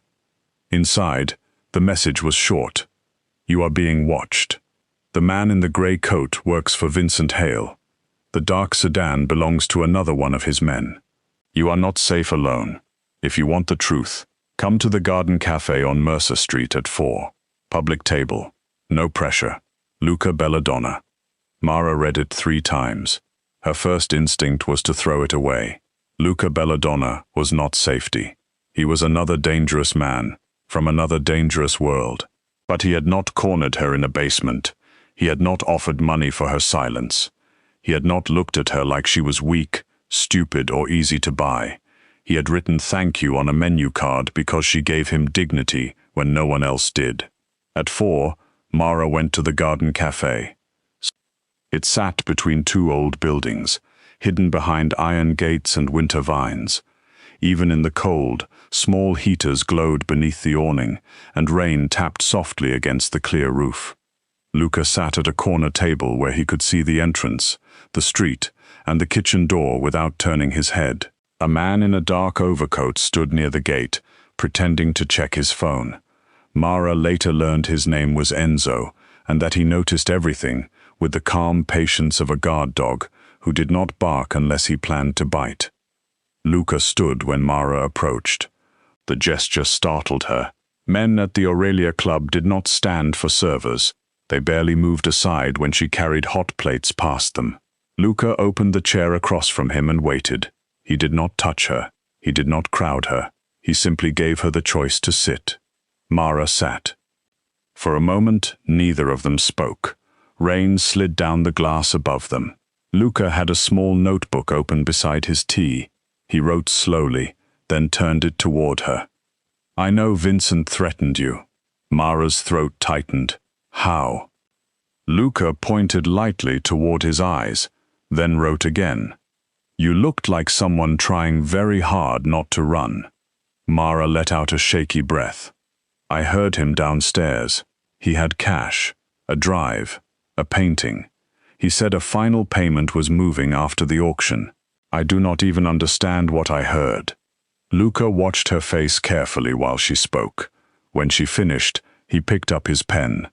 You heard enough to make him afraid. Why were you there that night? Mara asked. A faint shadow crossed Luca's face. His hand moved over the page. Vincent Hale has been using charity events to wash money through fake foundations and stolen art sales. My people suspected it. We did not have proof. Mara stared at the words. Your people. Luca's mouth tightened as if he almost smiled, but did not think the moment deserved one. My organization. The soft fear inside her became sharper. You mean your family? He nodded once. Mara pushed back slightly from the table. Then why should I trust you? Maybe you only care because he is stealing from someone worse. Luca did not look offended. If anything, her question seemed to please him. He turned a fresh page and wrote for longer this time. His hand was steady, but once, when he swallowed, pain pulled at his throat. You should not trust me because of my name. You should trust what I do next. I will not force you into a car. I will not lock you somewhere and call it protection. I will not buy your silence. Vincent thinks your fear makes you useful. I think your courage makes you free. If you want my protection, you may have it. If you want to walk away, Enzo will make sure you get home safely, and you will never see me again unless you ask. Mara read the note twice. Something loosened in her chest, and hurt as it loosened. She was so used to people deciding for her. Celeste decided she was a joke. Managers decided she was replaceable. Guests decided she was invisible. Vincent decided she was poor enough to buy.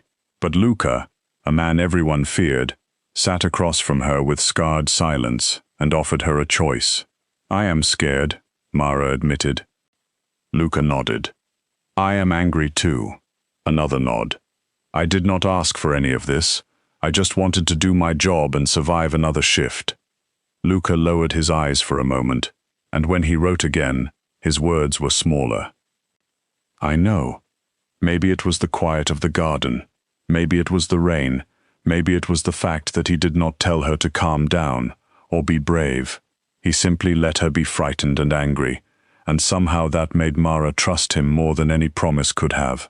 She told him everything she remembered, the initials on the envelope, the name of the fake children's foundation, the small silver drive, the painting wrapped in brown paper, the buyer's accents, the private freight entrance, the phrase "final payment." Luca listened with a stillness that made every detail feel important. When Mara finished, Enzo appeared beside the table and placed a phone in front of Luca. Luca read the message on the screen. Something cold passed through his eyes. He wrote one sentence and showed it to Mara. "You just gave us the first real thread." Over the next week, Mara's life became carefully strange. Enzo walked her home from the bus stop without making a show of it. A different car took her to work, always dropping her 2 blocks away so no one at the club would ask questions. Luca never appeared where he would embarrass her. Instead, he sent notes through Enzo, short and clear. "Are you safe? Did anyone approach you? Did Vincent speak to you? Eat something warm before your shift." That last one made Mara stare at the paper for a long time, because no one had ever reminded her to care for herself as if it mattered. Luca's analyst, a sharp-eyed woman named Nina, met Mara in quiet places and asked careful questions. Mara remembered more than she thought she would. The foundation name had been printed on a blue card beside the auction catalogue. The initials on the envelope were not letters from a person's name, but the first letters of a private storage facility near the river.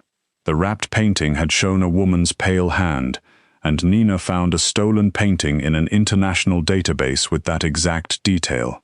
Piece by piece, the polished image of Vincent Hale began to crack. The final trap was set for the Aurelia Club's grand winter auction, where Vincent would be honored as the city's most generous philanthropist. Mara almost refused to go. She stood in the back hallway of the hotel that evening, wearing her plain black coat over her uniform, listening to the ballroom fill with music, money, and lies. She could not imagine walking into that room as anything but the girl who carried plates. The guests would wear diamonds. Celeste would wear silk. Vincent would wear applause. Mara looked down at her second-hand shoes and felt the old shame rise like smoke. Then a soft voice behind her said, "Child, those shoes have carried you farther than most people's pride ever will." Mara turned and saw Mr. Albright, the elderly tailor who worked in the hotel's wardrobe room. He was a small man with silver hair, careful hands, and eyes that missed very little. He had patched staff uniforms for years, and never once made Mara feel embarrassed for needing help. Over one arm, he carried a garment bag. "I made adjustments," he said. "Nothing grand, just honest." Inside the bag was a deep burgundy dress, simple and rich, with soft sleeves, a graceful waist, and fabric that moved like warm water. Mara touched it with the tips of her fingers. "I cannot wear this," she whispered. "Why not?" Mara gave a small, broken laugh. "Look at me." Mr. Albright's face softened. "I am looking. Elegance has never belonged only to thin women, rich women, or cruel women. Wear the dress, Mara. Let the room learn something." When Mara entered the ballroom, conversation shifted before it stopped. She did not walk in alone. Luca walked beside her in a black suit, silent and scarred, and calm enough to make every powerful person in the room remember their own secrets. He did not pull her forward like a prize. He did not place his hand on her waist, as if claiming her for display. He simply walked beside her, matching her pace, making space for her, as if she had always deserved it. Celeste saw her from near the host stand. Her smile collapsed. For once, she had no quick remark ready. The younger servers stared with wide eyes.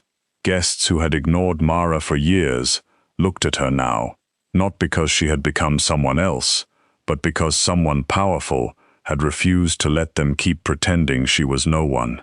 Vincent noticed her last. He was standing near the stage beneath a banner with his foundation's name across it in gold letters. The award waited beside the microphone. Cameras flashed around him. When his gaze landed on Mara, the warmth left his face so quickly that only she and Luca seemed to see it. Luca stepped half a pace closer, not touching her, just there, a quiet wall. The auction began. Paintings were displayed. Bids rose. People clapped. Vincent gave another speech about hope. Mara stood near the side of the room with Luca, her heart pounding so hard she could barely hear the words. Then the doors opened. Federal agents entered in dark coats. At first, the guests thought it was part of the event. Then one agent walked straight to the stage and spoke Vincent Hale's name. The music stopped. The cameras kept flashing. The room filled with a shocked, hungry silence as agents moved toward the private offices, the storage rooms, the freight entrance. Vincent tried to laugh. He tried to ask if this was a misunderstanding, but his voice cracked when they named the fake foundations, the offshore accounts, the stolen paintings, the coded transfers, and the auction lots used to hide illegal payments. The city's most generous man was handcuffed beneath his own gold banner. As agents led him past Mara, Vincent turned his head. His eyes were full of hatred. Not fear, not shame, just hatred that a woman he considered forgettable had become the crack in his empire. "You," he hissed. Luca moved before Vincent could say another word. He stepped between them, silent as a closing door. He did not threaten. He did not need to. Vincent looked at Luca's scar, then at his eyes, and whatever he saw there made him turn away. Reporters rushed toward Mara as soon as they understood. Questions came from every direction. Was she the server who helped uncover the scheme? Had she been threatened? Was she afraid? Did she feel like a hero? The lights were too bright. The voices were too many. Mara almost stepped back, but Luca's notebook appeared gently in front of her, opened to a blank page. He had written only 2 words: "Your truth." Mara breathed in. "I was not trying to be a hero," she said, her voice soft but clear. "I saw something wrong. Someone tried to buy my silence. I said no. That is all. It was not all, of course. It was never all. It was fear and rent and shame and old shoes and a lifetime of being told she should accept whatever crumbs the world offered her." But the room understood enough. For once, they listened. Mara left the Aurelia Club soon after, not because she had been beaten, and not because she was hiding. She left because some places hold pain in their walls, and she no longer wanted to confuse endurance with belonging. With help from people who believed in her, and with money that arrived anonymously through channels she never asked too many questions about, she began working at a community kitchen that trained poor young women in hospitality, cooking, and event service. It was not glamorous. The floors needed mopping. The stove was old. The pantry shelves were always one donation away from empty. But the girls who came there were treated by name. They were taught how to carry trays, how to read a room, how to speak to difficult guests, and most of all, how never to mistake someone else's cruelty for the truth about themselves. Luca came often. Sometimes he brought boxes of supplies. Sometimes he sat in the corner and fixed a broken chair with patient hands. Sometimes he funded whole months of rent without letting anyone announce it. Around the students, he became less of a rumor. They were curious about his scar at first, and he answered with small notes when he felt like it. Mara watched him learn how to be seen without fear. She watched the silent king become a quiet man, who knew how each girl took her tea. Months later, the Aurelia Club reopened under new ownership. The gold doors remained, but the names on the plaques had changed. The first public ceremony honored the people who had helped expose Vincent's crimes, and Mara was invited as the guest of honor. She almost did not go. Then Luca arrived at the community kitchen with the burgundy dress carefully folded over his arm and a note in his hand. "Some rooms deserve to see you twice." So Mara went back. This time she did not enter through the service door. Celeste was there, no longer wearing the perfect hostess smile. She looked smaller somehow, not in body but in spirit, as if the fall of the old club had forced her to stand without all the cruel little weapons she once carried. She approached Mara near the ballroom entrance and stopped with her hands clasped tightly in front of her. "I owe you an apology," Celeste said. Mara waited. "I was cruel to you because I thought kindness made people weak," Celeste continued, her voice shaking. "And because making you feel small made me feel safe for a minute. I am ashamed of that." Mara looked at the woman who had hurt her so casually for so long. Forgiveness did not come like music. It came slowly, with weight. Mara did not pretend the words erased everything, but she also understood that cruelty had already stolen enough from her. "I forgive you," Mara said. "Not because it was small, it was not, but because I refused to become cruel just because cruelty was handed to me." Celeste cried then, quietly, and Mara let her. Later, after the speeches, after the applause, after the city called her brave again, Mara stepped out onto the balcony for air. Snow fell softly over the street, turning the cars and rooftops silver. Luca found her there. He stood beside her without speaking, the way he always did when silence was enough. Then he reached into his coat and pulled out an old menu card, carefully preserved, its edges slightly worn. Mara recognized it before he handed it to her. "Thank you for treating me like a person instead of a rumor." Her eyes filled with tears. Luca touched his throat, swallowed through the pain, and spoke in a rough whisper that sounded like gravel and devotion. "You changed my life before you knew my name." Mara held the card to her chest. "I only brought you tea." Luca shook his head. His eyes were warm in the winter dark. "No, you saw me." Mara looked through the balcony doors at the ballroom, where people were finally speaking her name with respect. She thought of the night in the basement corridor, the cash in Vincent's hand, the fear in her mouth, and the strange, steady strength that had helped her say no. She thought of every girl at the community kitchen, learning how to stand tall in rooms that might try to shrink them. She thought of Luca sitting quietly among them, no longer only feared, no longer only wounded, slowly becoming known. And Mara understood then that her greatest act had not been exposing Vincent Hale. It had not been standing in front of reporters or walking into the ballroom on Luca Belladonna's arm. Her greatest act had been much quieter. It had happened in a shadowed corner, with a cup of tea, when she chose kindness, in a room full of people who had forgotten its power. The city would remember her as the brave server who brought down a corrupt empire. Luca would remember her as the woman who looked past his scar and heard the man behind the silence. But Mara finally saw herself clearly too. She was not invisible. She was not weak. She was not a body to be mocked, a servant to be used, or a poor girl to be bought. She was Mara Voss, gentle and strong, soft and unbreakable. A woman whose compassion had reached into the darkest corner of a golden room and changed everything it touched. And when Luca took her hand beneath the falling snow, he did not lead her away from the light. He stood beside her in it. Snow in Detroit did not fall gently that night. It came down like the sky was trying to bury every secret the city had ever made. It covered the cracked sidewalks, the silent cars, the boarded windows, and the old brick laundromat on Russell Street, where Mara Bell was closing alone, with tired hands, aching feet, and no idea that the weak sound behind the building was about to pull her into the private war of a man the whole city feared.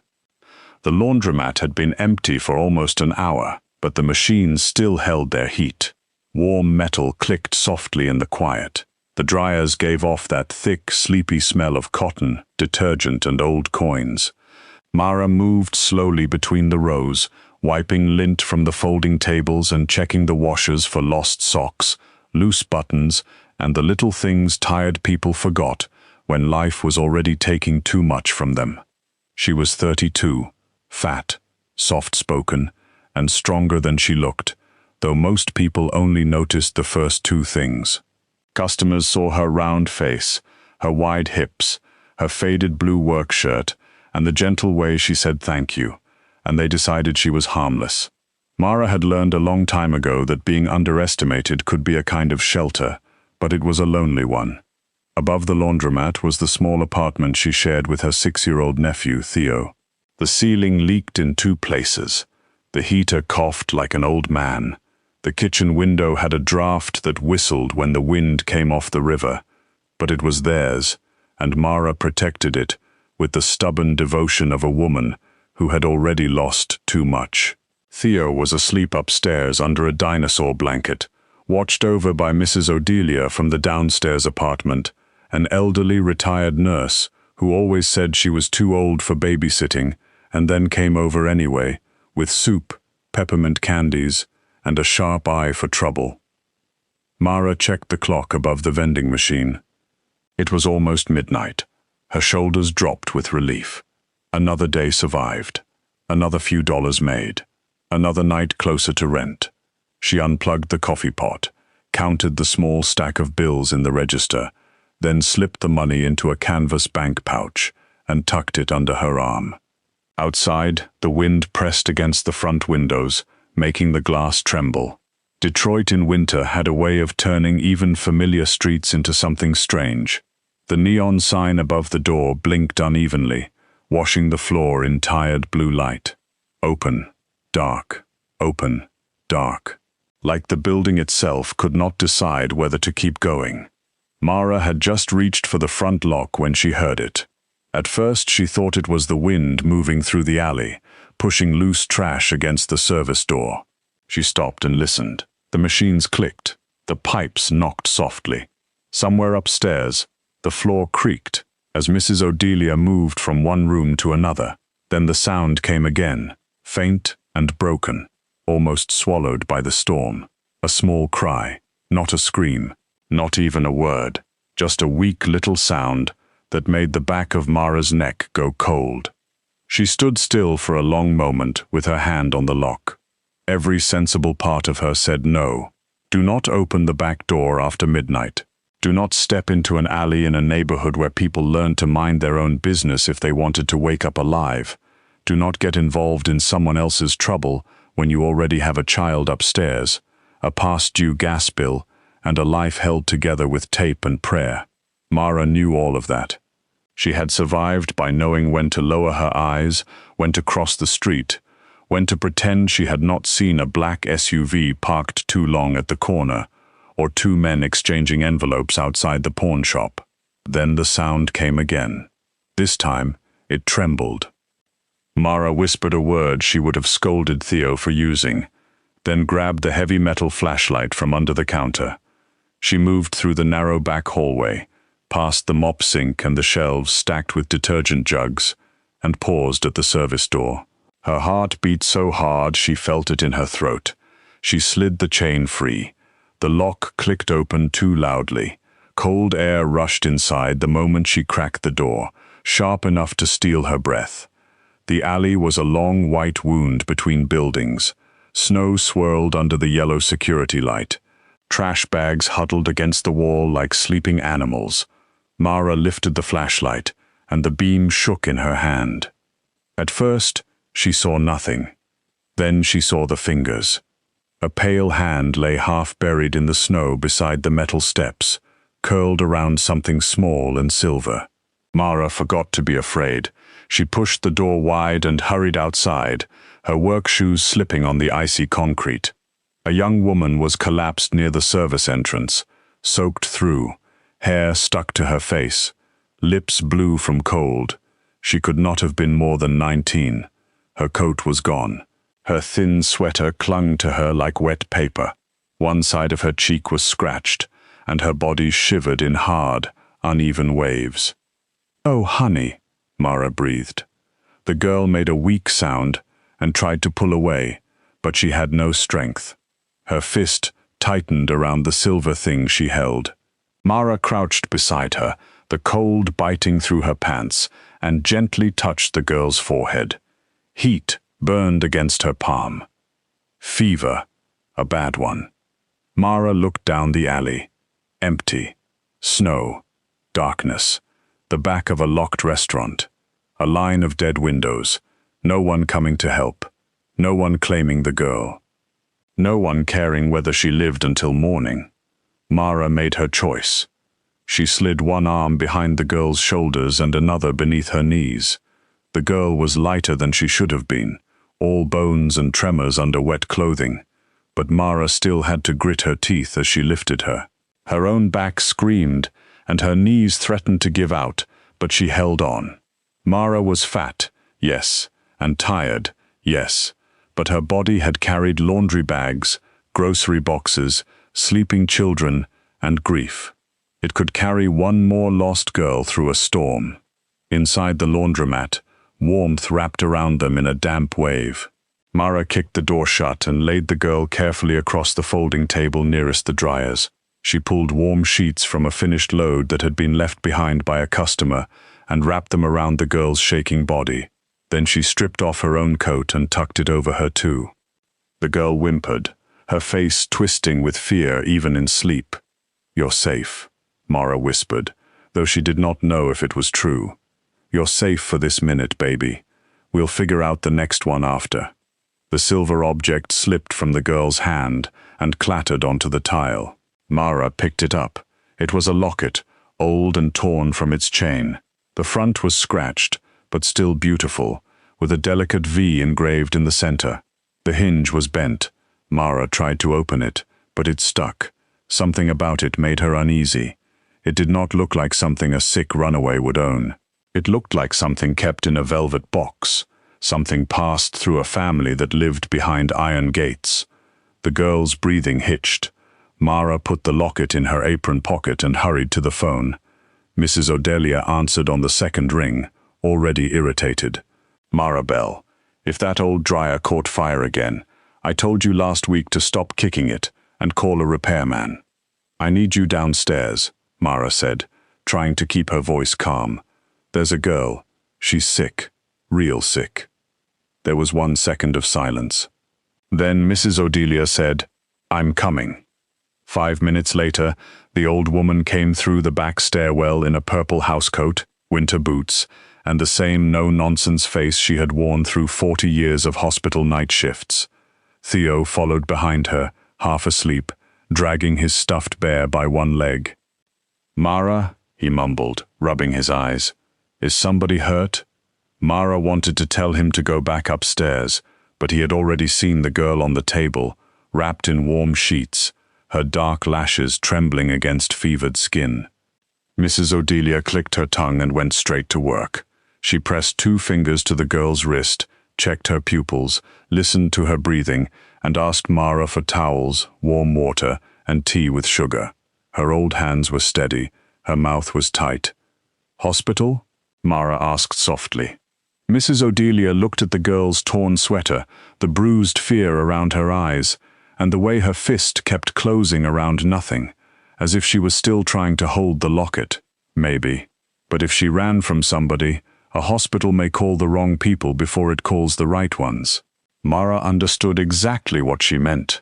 They carried the girl upstairs between them. The apartment was small and dim, but warm enough. Theo hovered in the doorway, while Mara and Mrs. Odelia settled the girl on the couch and peeled away the wet outer layers with careful hands. Mara found no wallet, no phone, no ID. Only a folded piece of old paper tucked deep into the girl's sweater, damp at the edges and covered in names Mara did not recognize. She did not read it closely. It felt private. and private things mattered more when a person had nothing else. For hours, the apartment moved in whispers. Mrs. Odelia cooled the girl's fever with damp cloths. Mara fed her tiny drops of sweet tea whenever she stirred. The wind pushed at the windows. The old heater rattled. Theo sat cross-legged on the floor, watching with huge, solemn eyes. Finally, he stood and walked to the couch. In his hands was his favorite stuffed bear, the one with one button eye and a crooked red ribbon around its neck. He tucked it carefully beside the girl's arm. Mara's chest tightened. "Theo, sweetheart, you don't have to give her Mr. Benny." Theo looked at the sleeping girl and shook his head. Sick people need someone to guard them. Mrs. Odelia turned away, pretending to fuss with the tea, so no one would see her eyes shine. Near dawn, the fever broke enough for the girl to stop shaking. Mara sat in the old armchair beside the couch, too tired to move, her feet tucked under her and her hands wrapped around a chipped mug. She watched the stranger sleep and wondered who she was. Not just a runaway, not just a sick girl. There was a fear around her that had weight. The kind of fear that came from locked doors, whispered names, and men who could make police cars turn the other way. When morning finally bled gray through the curtains, the girl woke with a sharp gasp. Her eyes flew open. She sat up too fast, knocking the stuffed bear to the floor.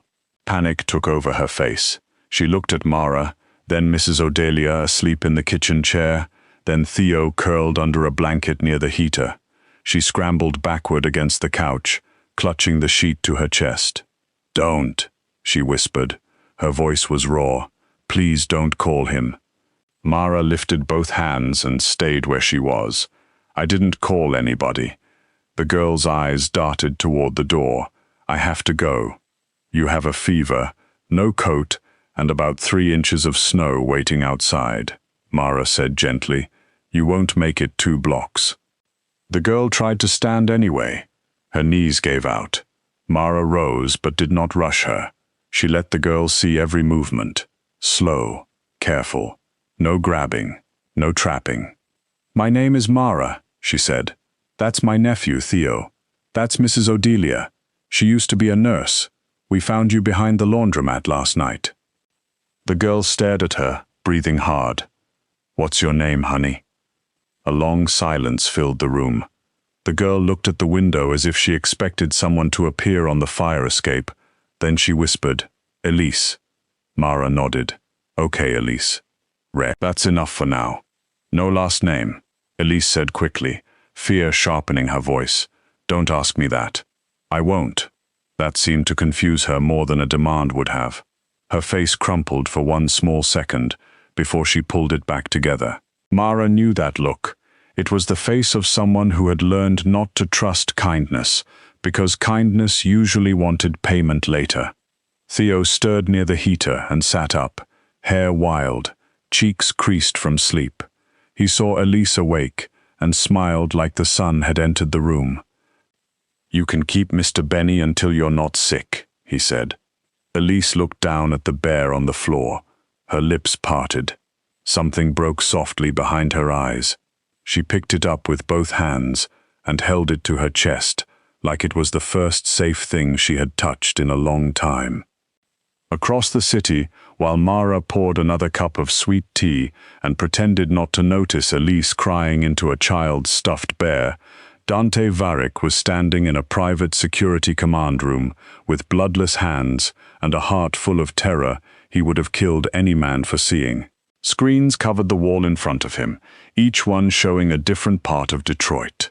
Streets, hotels, gas stations, train platforms, snow-covered sidewalks.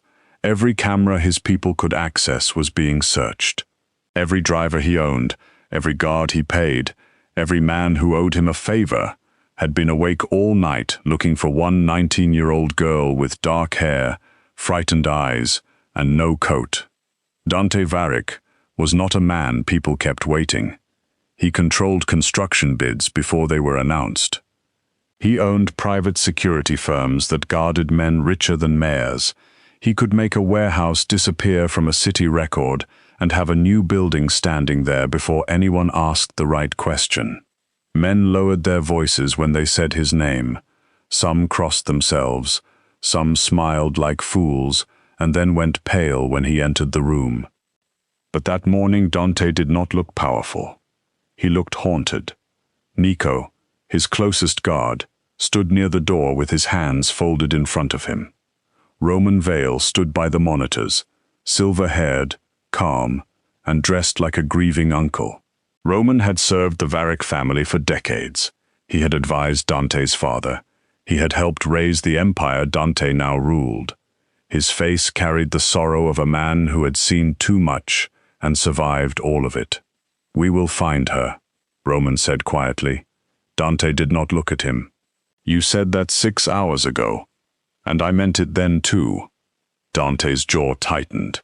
On the center screen, a paused image showed Elise leaving the east gate of the Varick estate just after midnight.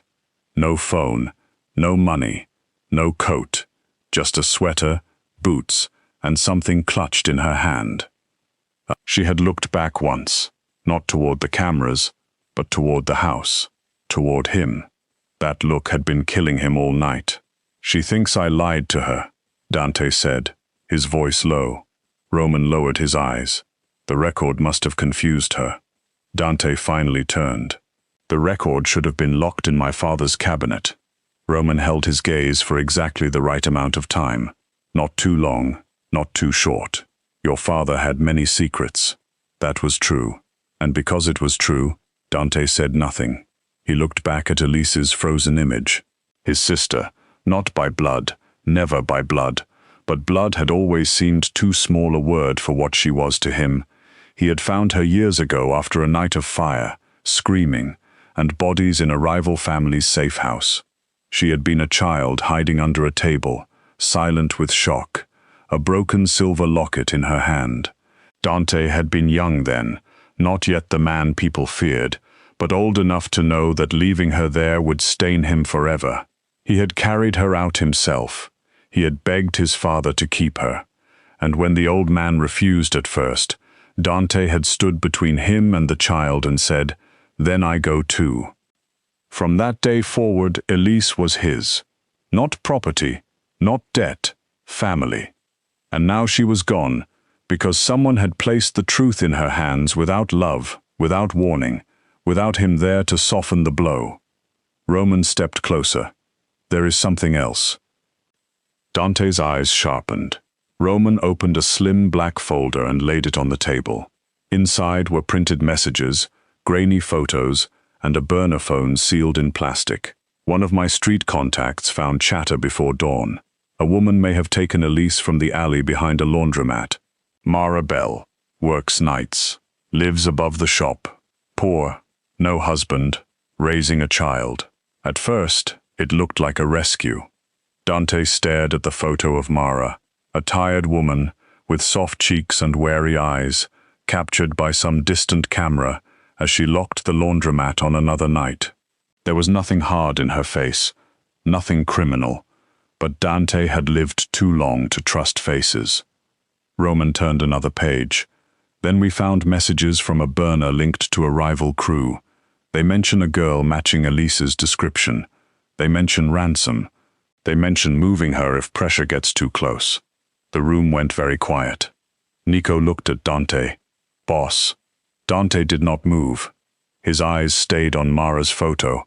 A poor woman, a laundromat, a child upstairs. It should have made no sense. That was what made it dangerous. The best traps did not look like traps. Roman's voice softened. "I am sorry, Dante. I know you wanted to believe someone helped her." Dante closed the folder with one hand. Something inside him went still. "Get the car," he said. And while Mara Bell stood in her tiny kitchen, stirring soup for a frightened girl who would not give her last name, the most feared man in Detroit stepped out into the falling snow, with grief in his chest, rage in his blood, and a lie carefully placed in his hand. Dante Varick arrived at the laundromat just after the city lights had begun to blur behind the snow.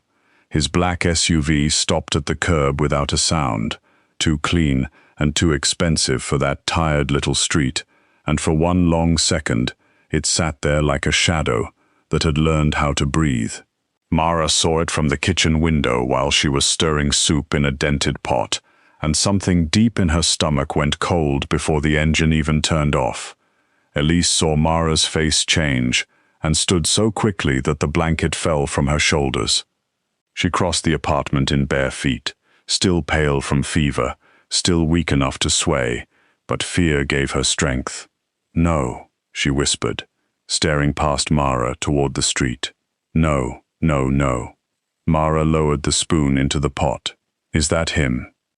Elise did not answer, but tears filled her eyes so fast it was answer enough. Downstairs, the front door of the laundromat opened. Not loudly, not violently. The bell above it gave one small, tired ring, and somehow that soft sound felt worse than a crash. Heavy footsteps moved across the tile below. More than one man, careful, controlled, coming closer. Theo sat at the kitchen table with Mr. Benny in his lap, his small face going serious. Mrs. Odelia rose slowly from the chair near the couch, one hand already reaching for the old wooden cane she carried when she wanted people to underestimate her. Mara wiped her hands on a towel and moved toward the apartment door. She did not feel brave. Her knees felt loose. Her mouth had gone dry. But Theo was behind her. Elise was beside her. And fear did not get to choose what kind of woman Mara became. The knock came once. Mara opened the door before they could knock again. Dante Varick stood in the narrow hallway, like the building had shrunk around him. He was tall, dressed in a dark wool coat dusted with snow, his black hair damp at the edges, his face calm in a way that did not comfort anyone. Behind him stood Nico, broad and silent, with eyes that missed nothing. Two more men waited farther down the stairs, still as statues. Dante's gaze moved over Mara first, and she felt the weight of it like a hand against her chest. He did not sneer at her body. He did not look away from her softness or her worn clothes. He simply studied her as if one wrong answer might decide her future. Then his eyes found Elise. The cold mask on his face broke. "Elise," he said. It was only her name, but it came out like a wound. Elise stepped in front of Mara, both arms spread. Even though she was shaking so badly, her fingers trembled in the air. "Don't hurt her." Dante went still. His eyes moved from Elise's face to Mara's, then back again. "Move away from her." "No." The word was weak, but it landed hard. Dante's jaw tightened. "You do not know what she is." "She saved me," Elise said, her voice cracking. "She found me in the alley. She brought me inside. She stayed awake all night. She did not ask who I was. She did not call anyone. She saved me, Dante." Nico shifted slightly behind him, but Dante raised one hand, and Nico stopped.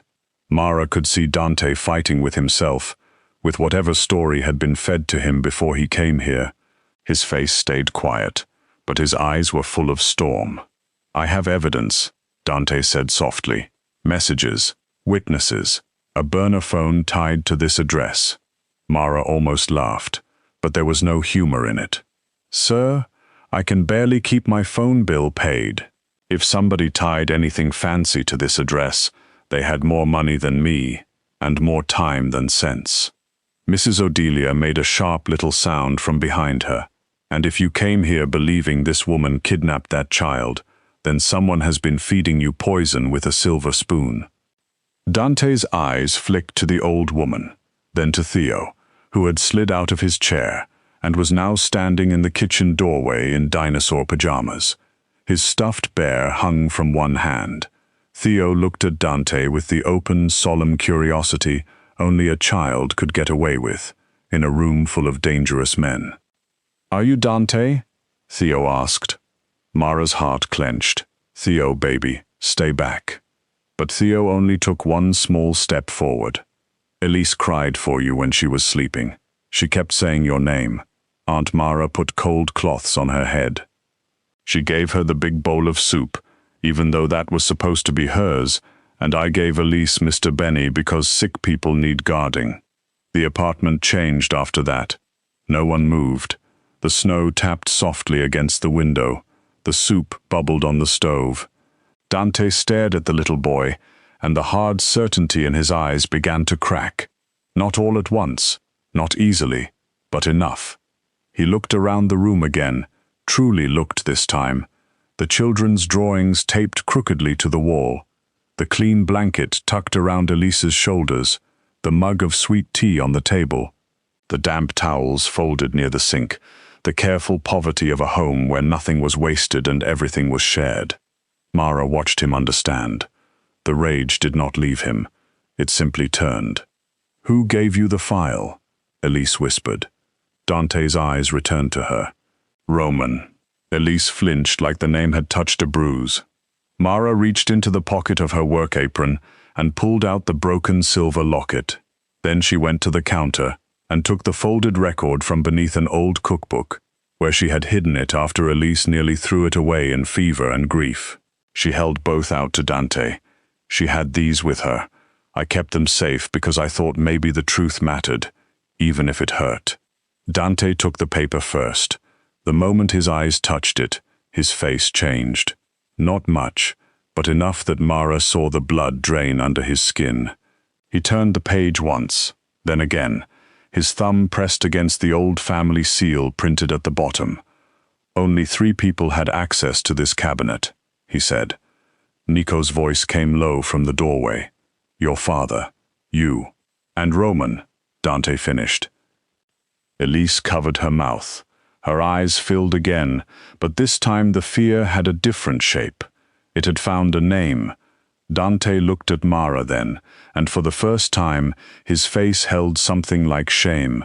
"I came here ready to believe you were the enemy." Mara held his gaze, though her heart was still beating too fast. "I figured. I was wrong." "Yes," Mara said quietly. "You were." Nico lowered his eyes, hiding the smallest hint of respect. Dante looked at Theo, then at Mrs. Odelia, then at Elise, who was still standing between him and Mara, even though she could barely stay upright. "Elise," Dante said, softer now, "I need you away from the window." She shook her head. "Don't go after him angry." "I am long past angry. That's what scares me." For a moment, the feared man of Detroit looked only like an older brother who had nearly lost the one person he could not replace. He stepped closer, slowly this time, and stopped with space between them. He did not reach for her. He did not force her into an embrace. He waited, and that waiting broke Elise more than any apology could have. "I thought I was a lie," she whispered. "I thought every birthday, every dinner, every time you said I was your sister, I thought you only said it because of what happened to my real family." Dante's face tightened with pain. "I said it because I chose you. I chose you when you were small enough to hide under a table and brave enough not to cry until I carried you outside. I chose you when Father told me family was blood, and I told him he was wrong. A paper can tell you where you began. It cannot tell you where you belong." Elise made a broken sound and stepped into his arms.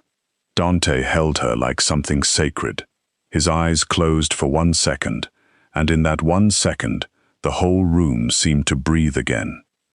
But the moment passed. Dante opened his eyes, and the man who ruled the city returned. He looked at Nico. "Roman cannot know we have this." Nico nodded. "Understood." Dante turned to Mara. "He wanted me to come here. He wanted me to find you with Elise. He wanted me to make a mistake I could never forgive myself for." Mara swallowed. "Then don't." "I won't." His voice was quiet, but it carried more danger than shouting ever could. "I'm going to let him believe I did." The trap was set before midnight. Dante left 2 guards hidden near the laundromat and moved Elise, Theo, Mrs. Odelia, and Mara to a safer apartment inside one of his legitimate security buildings. Mara argued about leaving her home, but one look at the men watching the street from the far corner convinced her that pride was not worth Theo's life. Dante did not treat her like a burden. He did not throw money at her as if money could erase fear. He simply gave instructions, made sure Theo had food and cartoons, made sure Mrs. Odelia had her medicine, and asked Mara twice if she needed anything before he walked out to hunt the man who had nearly broken all of them. He called Roman from the back seat of the SUV, with Elise sitting safely beside Mara, wrapped in a blanket and listening in silence. Dante's voice was cold and tired when he spoke, exactly the way Roman expected him to sound. "She's unstable," Dante said. "Elise is confused. The woman may still be involved, but I need somewhere private before I press harder. No police, no attention." Roman's answer came smooth and sorrowful. "I know a place. The old Harrigan automobile plant. Empty. Secure. I can have Celia bring extra men, just in case the woman's people try to interfere." Mara saw Dante's hand tighten around the phone. "Do it," he said. The old automobile plant sat on the edge of the city, like the bones of a dead giant. Snow had gathered in the broken windows. Rust climbed the metal doors. Inside, shadows hung from the rafters, and the concrete floor was stained with years of oil, rain, and forgotten work. Roman arrived just before dawn with Celia Rowe and 6 armed men. Celia was sharp-faced and calm, the kind of woman who looked at everyone like she was deciding where to cut first. Roman wore grief like a coat, but his eyes were too bright. Dante stood alone in the center of the factory floor. At least, that was what Roman believed.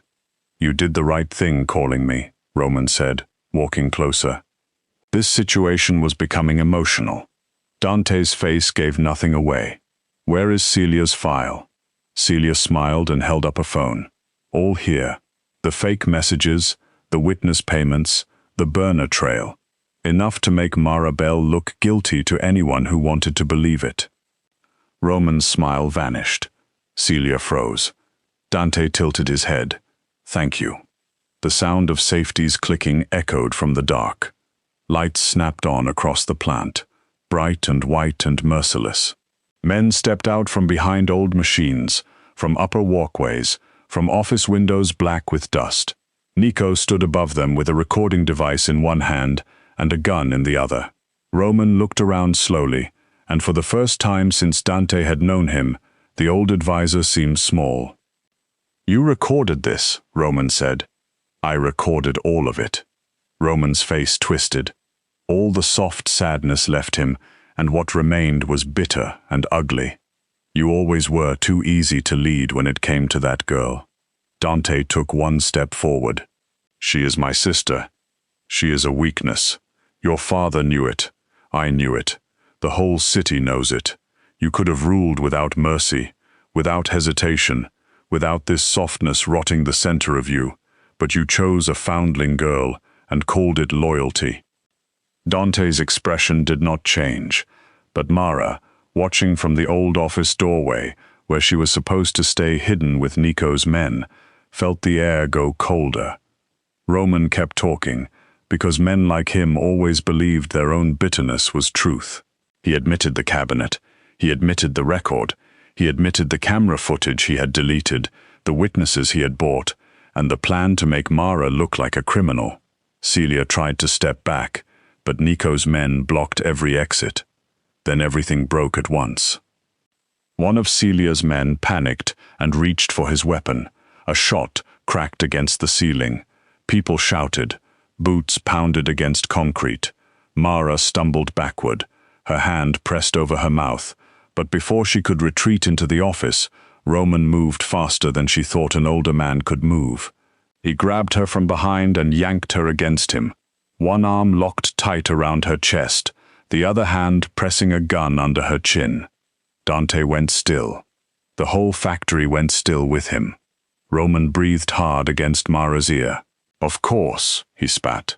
"Of course it comes back to you. A poor fat laundromat woman with tired eyes and cheap shoes. You had one job in this story, Mara Bell. You were supposed to be invisible." Mara's body shook so badly, she thought she might fall. The gun was cold under her jaw. Her breath came in shallow pieces. She thought of Theo sleeping in a safe room with Mr. Benny tucked under his arm. She thought of Elise holding soup with both hands. She thought of all the times people looked through her and believed quiet meant weak. Dante's eyes locked on hers. "Let her go," he said. Roman laughed. "You will let me walk out, or I will end the woman who ruined everything." Dante did not look away from Mara. "Mara, listen to me." Roman dug the gun harder into her skin. "Do not speak to her." But Mara was listening. Dante's voice stayed calm. "Theo is safe." The name steadied her. Not completely, not magically, but enough. Mara pulled one breath into her lungs, then another. Roman shifted his weight, dragging her backward toward the exit. His polished shoe landed beside her heel. Dante's eyes flicked down. Mara understood. She drove her heel down with everything she had. Roman shouted as her shoe crushed his foot. At the same time, she threw her elbow backward into his ribs and dropped her full weight toward the floor. The movement tore her from his grip. The gun fired once, wild and loud, the bullet striking a metal beam above them. Dante crossed the distance before Roman could recover. He hit him hard enough to send the gun skidding across the concrete, then pinned him face first to the floor with a knee between his shoulders. Mara crawled back, gasping, shaking, alive. Nico reached her first and helped her up with surprising gentleness. "You did good," he said. Mara let out something between a laugh and a sob. "I stepped on him." With excellent timing. By sunrise, Roman Vale and Celia Rowe were gone from the factory in separate cars, surrounded by evidence, recordings, and enough betrayal to bury them deeper than snow ever could. Dante did not celebrate. He stood outside the old plant as pale morning light touched the broken windows, his coat open to the cold, his face turned toward the city he had almost let grief destroy. Mara stood a few feet away, wrapped in Nico's spare coat. Her legs still shook. Her throat ached where the gun had pressed. Dante looked at the mark and something dark passed through his eyes. "I am sorry," he said. This time, Mara believed him. "You saved her," he continued. "Then you saved me from becoming the kind of man Roman wanted me to be." Mara looked toward the gray Detroit morning. "I didn't do all that. I opened a door. Sometimes that is the only thing that changes the world." In the days that followed, the city never learned the whole truth.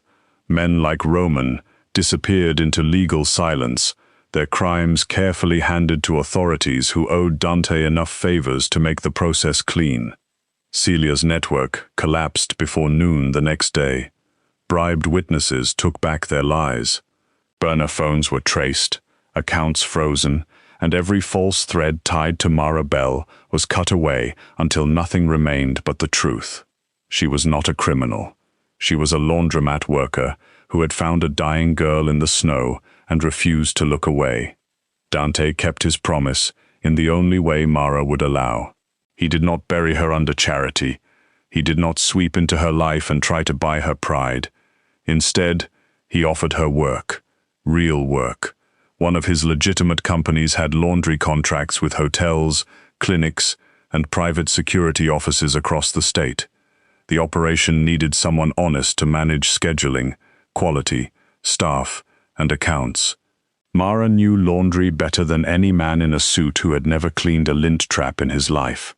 She knew tired workers, broken machines, late payments, and how to make a little stretch farther than it should. Dante gave her the position, the salary, and the authority to run it her way. He also moved her and Theo into a safer apartment with good locks, warm rooms, and windows that did not whistle at night. Mara argued until Dante slid the lease across the table and said, "It is near Theo's school, it is in your name, and you can afford it with the job you earned." That was the first time Mara had no answer. Elise came by often. At first, she arrived with guards waiting downstairs and apology in her eyes. Later, she came with groceries, books for Theo, and a shy smile that grew stronger each week. She and Theo became serious partners in baking disasters, puzzle games, and blanket forts that took over Mara's living room. Mrs. Odelia visited too, pretending she only came to inspect the building, then staying 3 hours and leaving with leftovers. Dante came less often, but when he did, the room changed. Not with fear anymore, with something quieter. He would stand in Mara's kitchen, too large for the space, holding a mug of coffee Theo had made mostly from milk and sugar, and listen while Elise told him about her day. Sometimes Mara caught him watching the little family forming around his sister, with an expression he seemed almost embarrassed to wear. Wonder did not sit easily on Dante Varick, but it found him anyway. One evening, weeks after the snowstorm, Mara returned to the old laundromat to collect the last of her things. The alley behind the building was quiet. The service door still had scratches near the handle. The security light buzzed overhead. She stood there for a long moment, remembering the weak sound in the dark, the pale hand in the snow, the locket clutched like a final prayer. Dante stepped beside her, silent as always.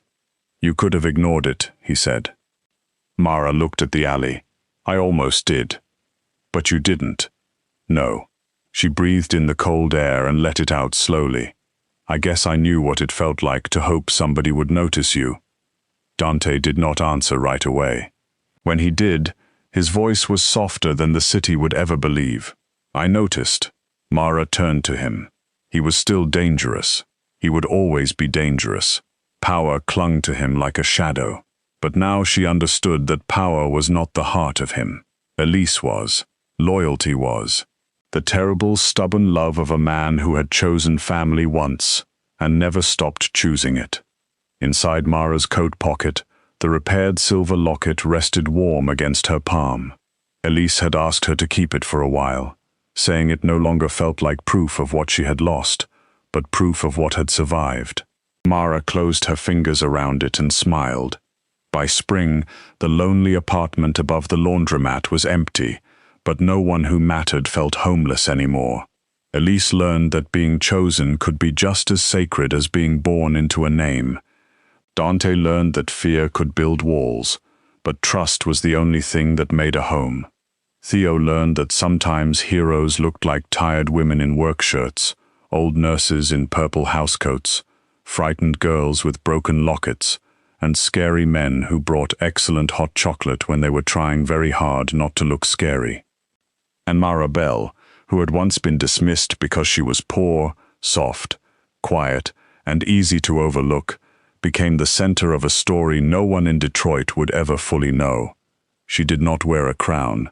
She did not ask the city to bow. She simply kept showing up, kept loving, kept opening doors when the world told her to stay safe and look away. One act of kindness in a frozen alley had saved a Mafia princess, exposed a traitor, healed a broken family, and reminded a feared man that loyalty was not built from blood or power.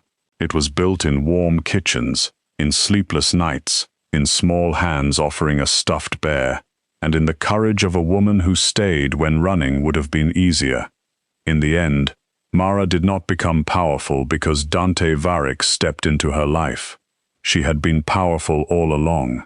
He was only the first dangerous man in Detroit wise enough to see it. A dying man hidden behind a closed laundromat was the kind of secret that could ruin a poor woman's life, but Clara Bellamy had never been good at walking away from pain, even when the pain belonged to a stranger.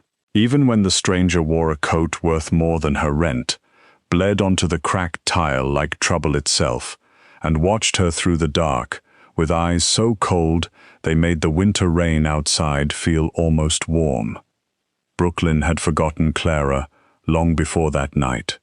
It had pushed her to the edge of the city, into a building where the walls sweated mold in the summer and the radiators coughed more than they heated in the winter. Her apartment sat above a closed laundromat with a broken sign, 3 flights up from a lobby that smelled of old pipes, damp cardboard, and people trying their best not to fall apart. The hallway lights flickered whenever the wind pushed hard against the windows, and the stairs creaked like they were tired of carrying everyone's problems. Clara knew that feeling well. She was 29, fat, poor, and always exhausted. The world made sure she understood every part of that. Men at the diner looked past her unless they wanted more coffee. Women with sharp voices looked at her body like it was a mistake she had made on purpose. Customers called her sweetheart when they wanted kindness, and ignored her name when they wanted to be cruel. She had soft arms, wide hips, a round face that flushed too easily, and a body that had carried too many years of shame without ever being thanked for surviving. Some days she felt less like a woman and more like a heavy coat the world wanted her to take off, fold neatly, and apologize for owning. But Clara did not have time to hate herself properly. Hating yourself required energy, and every ounce of hers belonged to work, rent, and her younger brother Milo. Milo was 21, thin in a way that scared her, with tired eyes and hands that shook when his medicine ran low. Their mother had died with unpaid bills on the kitchen table. Their father had left long before that, chasing easier lives and quieter responsibilities, so Clara became the wall between Milo and the world. She worked double shifts at Marcy's all-night diner, took home cold fries wrapped in napkins, and smiled through insults because a smile cost nothing, and sometimes nothing was all she could afford. That night had begun with freezing rain and ended with blood. The diner was packed with late-night workers, lonely men, drunk college kids, and regulars who treated the place like a waiting room for better lives. Clara had been on her feet for almost 16 hours. Her back ached, her ankles throbbed, and the skin beneath her arms was sore from moving in the same cheap uniform all day.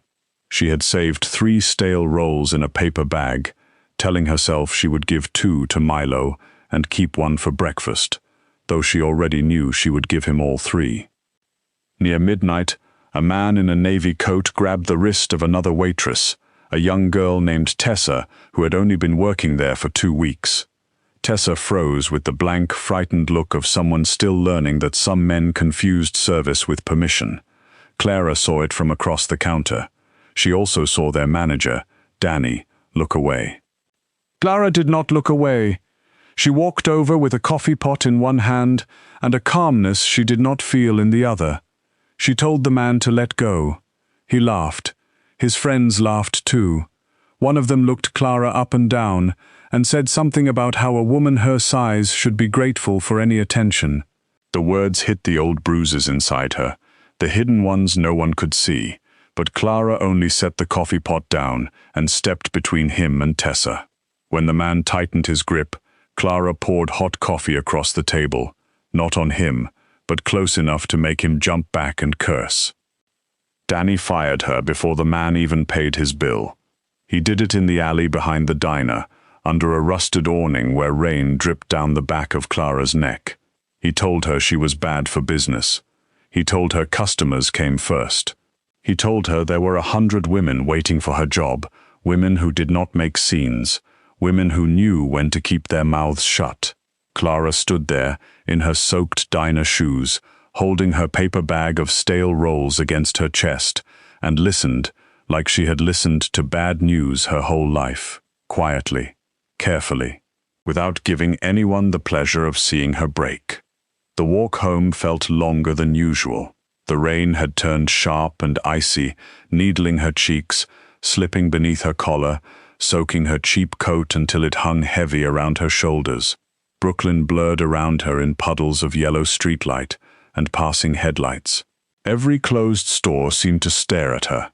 Every locked door seemed to remind her that shelter was something people paid for, not something they deserved. By the time she reached her building, her fingers were numb around the paper bag, and her stomach was twisted with fear. No job meant no rent. No rent meant Mr. Voss, the landlord, would smile his thin smile and remind her that poor women should not make enemies of men who owned keys. She almost missed the sound. It came from behind the laundromat door, low and broken, barely more than a breath dragged across pain. Clara stopped on the sidewalk. Rain slid down her forehead and into her eyes.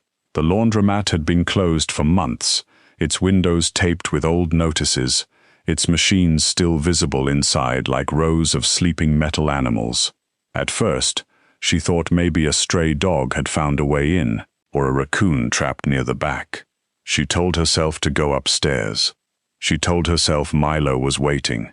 She told herself trouble had teeth, and she had no room left in her life for another bite. Then the sound came again.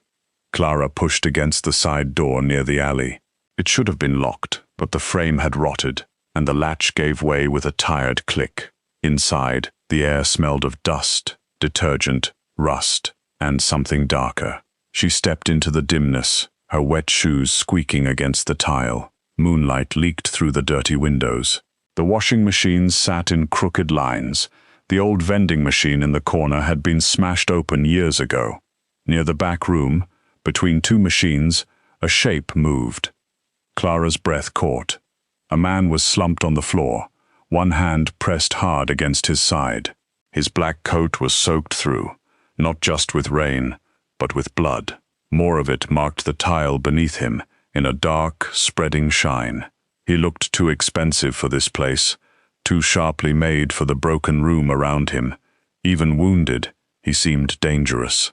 His face was pale, but beautiful in a severe way, with a strong jaw, dark hair damp across his forehead, and eyes that opened the moment Clara stepped closer.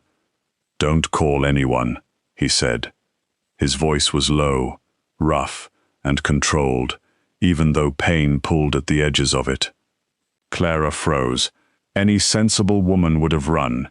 Any woman with money, options, a safer life, would have left the bleeding stranger where she found him and called someone else to carry the risk. But Clara had spent her whole life being told she was too much, too big, too soft, too ordinary, too easy to ignore. And yet here was a man trying very hard not to die on a laundromat floor, warning her away like she was the danger. "I wasn't planning to leave you here," Clara said, though her voice shook. His eyes narrowed. "You should. Probably. Then go." She looked at the blood slipping between his fingers. No. That one word seemed to confuse him more than fear would have. Clara set down the paper bag, shrugged off her wet coat, and knelt beside him. He tried to shift away from her, but his strength failed. His breath hitched, and for one small second the cold mask cracked. Clara saw pain then. Real pain. The kind that made proud people quiet. "I need to see the wound," she said.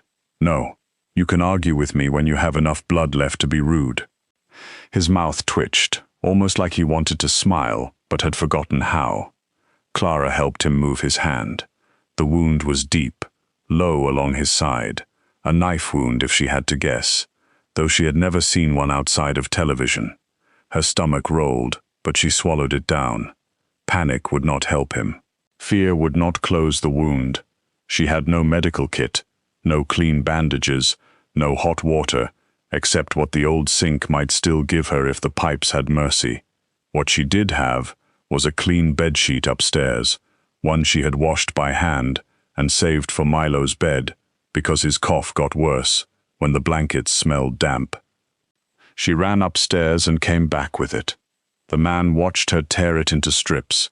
His eyes followed every movement, suspicious and sharp, as if kindness itself might be a trap. Clara worked carefully, hands trembling but steady enough. She cleaned what she could. She pressed cloth to the wound. She tied the strips tight, using the strength her body had always carried, the strength people mocked because they only saw size and never survival. When he groaned and grabbed her wrist, she did not pull away.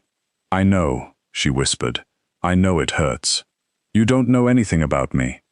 "No," Clara said, "but I know nobody deserves to bleed out alone in a room that smells like old soap."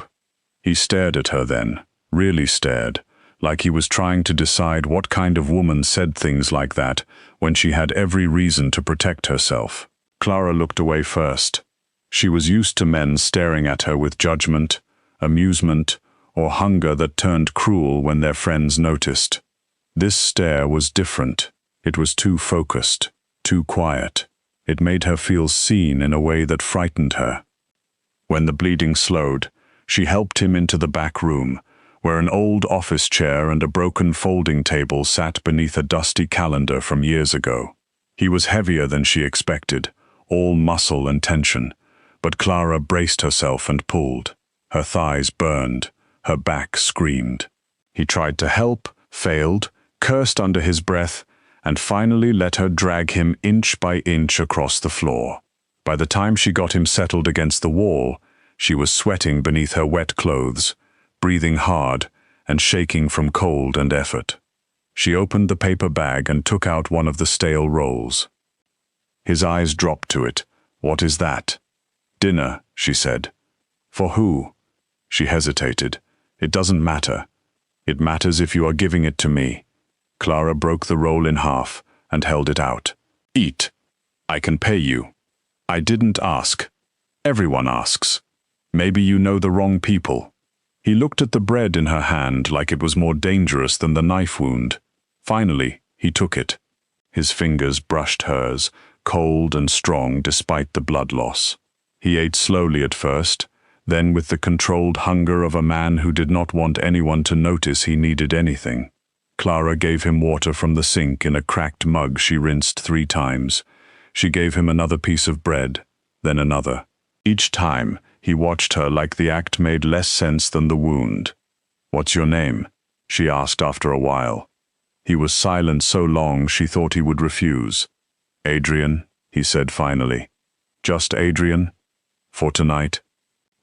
Clara nodded. "I'm Clara. I didn't ask. I know. But it feels strange saving a man's life without introducing myself." Another almost smile touched his mouth and vanished. Outside, the rain tapped against the laundromat windows. Somewhere upstairs, an old pipe knocked in the wall. Clara sat on the cold floor beside him, arms wrapped around her knees, trying not to think about Danny, the diner, the rent, Milo's medicine, or the way hunger sat inside her like a quiet stone. Adrian did not sleep. Men like him probably did not know how. He asked her why she had helped him. She told him the truth, because she was too tired to invent a better answer. "Because you were dying. That is not a reason. It is to me. You don't know what I've done." "No," she said softly, "but I know what I'm doing." His gaze turned colder. "And what is that?" "Keeping someone from dying in the cold."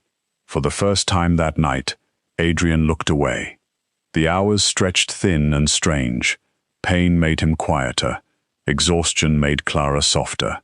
She talked a little to keep herself awake, mostly about nothing.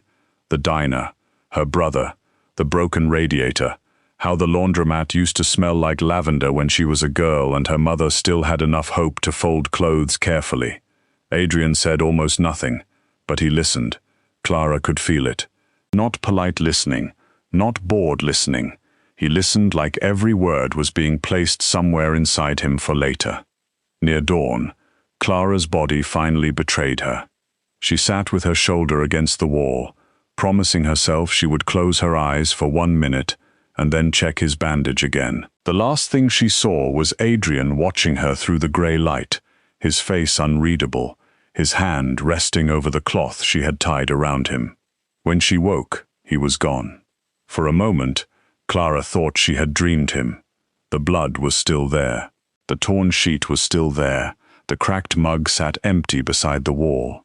And on the floor near her hand lay a heavy silver ring with a dark stone set into its face. It was too large for her, cold when she picked it up, marked with an engraved crest she did not recognize. Clara closed her fingers around it and felt a strange unease move through her chest. Whoever Adrian was, he did not belong to her world. Men like him did not disappear quietly unless silence had been built into them long ago. By noon, her own world began to collapse. Mr. Voss had changed the locks. Clara stood in the hallway with rain-damp hair and the silver ring hidden in her coat pocket, while the landlord leaned against her door with a smile that never reached his eyes. He said she was behind. He said he had warned her. He said the city was full of people who paid on time and did not make excuses about sick brothers or lost jobs. Milo stood beside her, pale and coughing into his sleeve, while their few belongings waited inside behind a door they could no longer open. "You can collect your things when I say," Mr. Voss told her. "And Clara, don't make this ugly. Women like you do not win when things get ugly." She wanted to slap him. She wanted to scream. Instead, she took Milo to the pharmacy, because medicine mattered more than pride. But the pharmacy refused to release the prescription without payment. Clara counted the bills in her wallet 3 times, as if money might multiply out of pity. It did not. Milo told her it was okay. That made it worse. By late afternoon, a debt collector had called twice, leaving messages in a cheerful voice about consequences. By evening, Mr. Voss had allowed her to take 2 garbage bags of clothing, and nothing else. Clara stood on the sidewalk beneath the weak yellow light of the building entrance, 1 bag in each hand, Milo shivering beside her. The city moved around them without slowing. People passed. Cars hissed through slush. Somewhere, someone laughed. Clara had no job, no home, no medicine for her brother, and no idea where to go. The silver ring felt impossibly heavy in her pocket, like proof that she had helped a ghost while her real life burned down. Then the black cars arrived. They did not speed, they did not screech to a stop. They moved with smooth, silent certainty, 3 dark vehicles sliding up to the curb, as if the street had been waiting for them. Clara stiffened, pulling Milo behind her. The front passenger door of the first car opened, and a quiet man in a charcoal coat stepped out. He was older, neat and calm in a way that made the air around him feel organized. "Miss Bellamy?" he asked. Clara's fingers tightened around the garbage bag handles. "Who wants to know?" The man dipped his head slightly. "My name is Elias. I work for Mr. Adrian Vale." The name did not mean anything to Clara at first. Not fully. Then Milo made a small sound behind her, half cough, half fear. "Clara," he whispered. "Vale?" Elias continued before she could ask. Her rent had been paid in full. Milo's medical debt had been cleared. The pharmacy had been instructed to release a full 3-month supply of his medication. The building had been purchased that morning under a private trust, and Mr. Voss no longer had authority over a single lock, pipe, stair, or tenant inside it. Their apartment had been repaired, cleaned, heated, stocked with food, and secured. Clara stared at him. The words arrived one by one, but none of them seemed willing to become real. "That's not possible," she said. "It has already been done."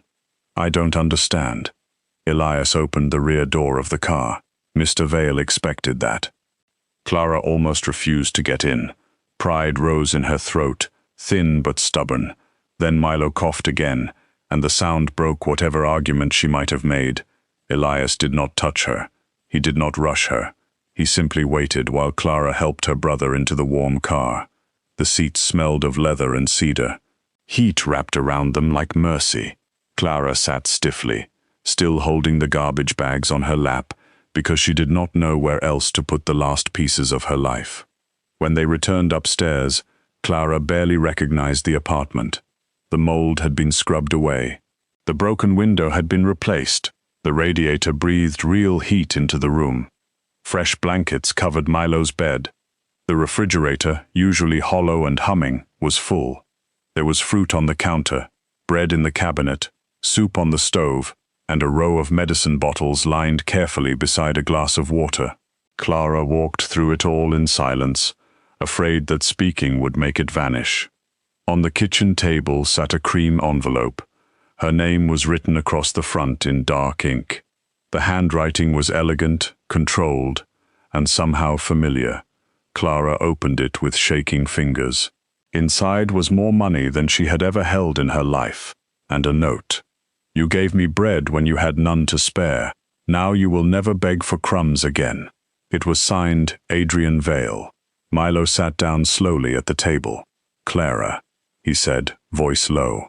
"Do you know who that is?" She looked at the note, then at the ring in her palm. The silver crest suddenly seemed less like jewelry and more like a warning. "No," she whispered, "but I think I'm going to find out." She did not have to wait long. The truth came in pieces over the next few days, whispered by neighbors who suddenly looked at Clara differently, avoided by men who used to block the stairwell, and confirmed by the way Mr. Voss vanished from the building without collecting his office chair. Adrian Vale was not a businessman in the normal sense.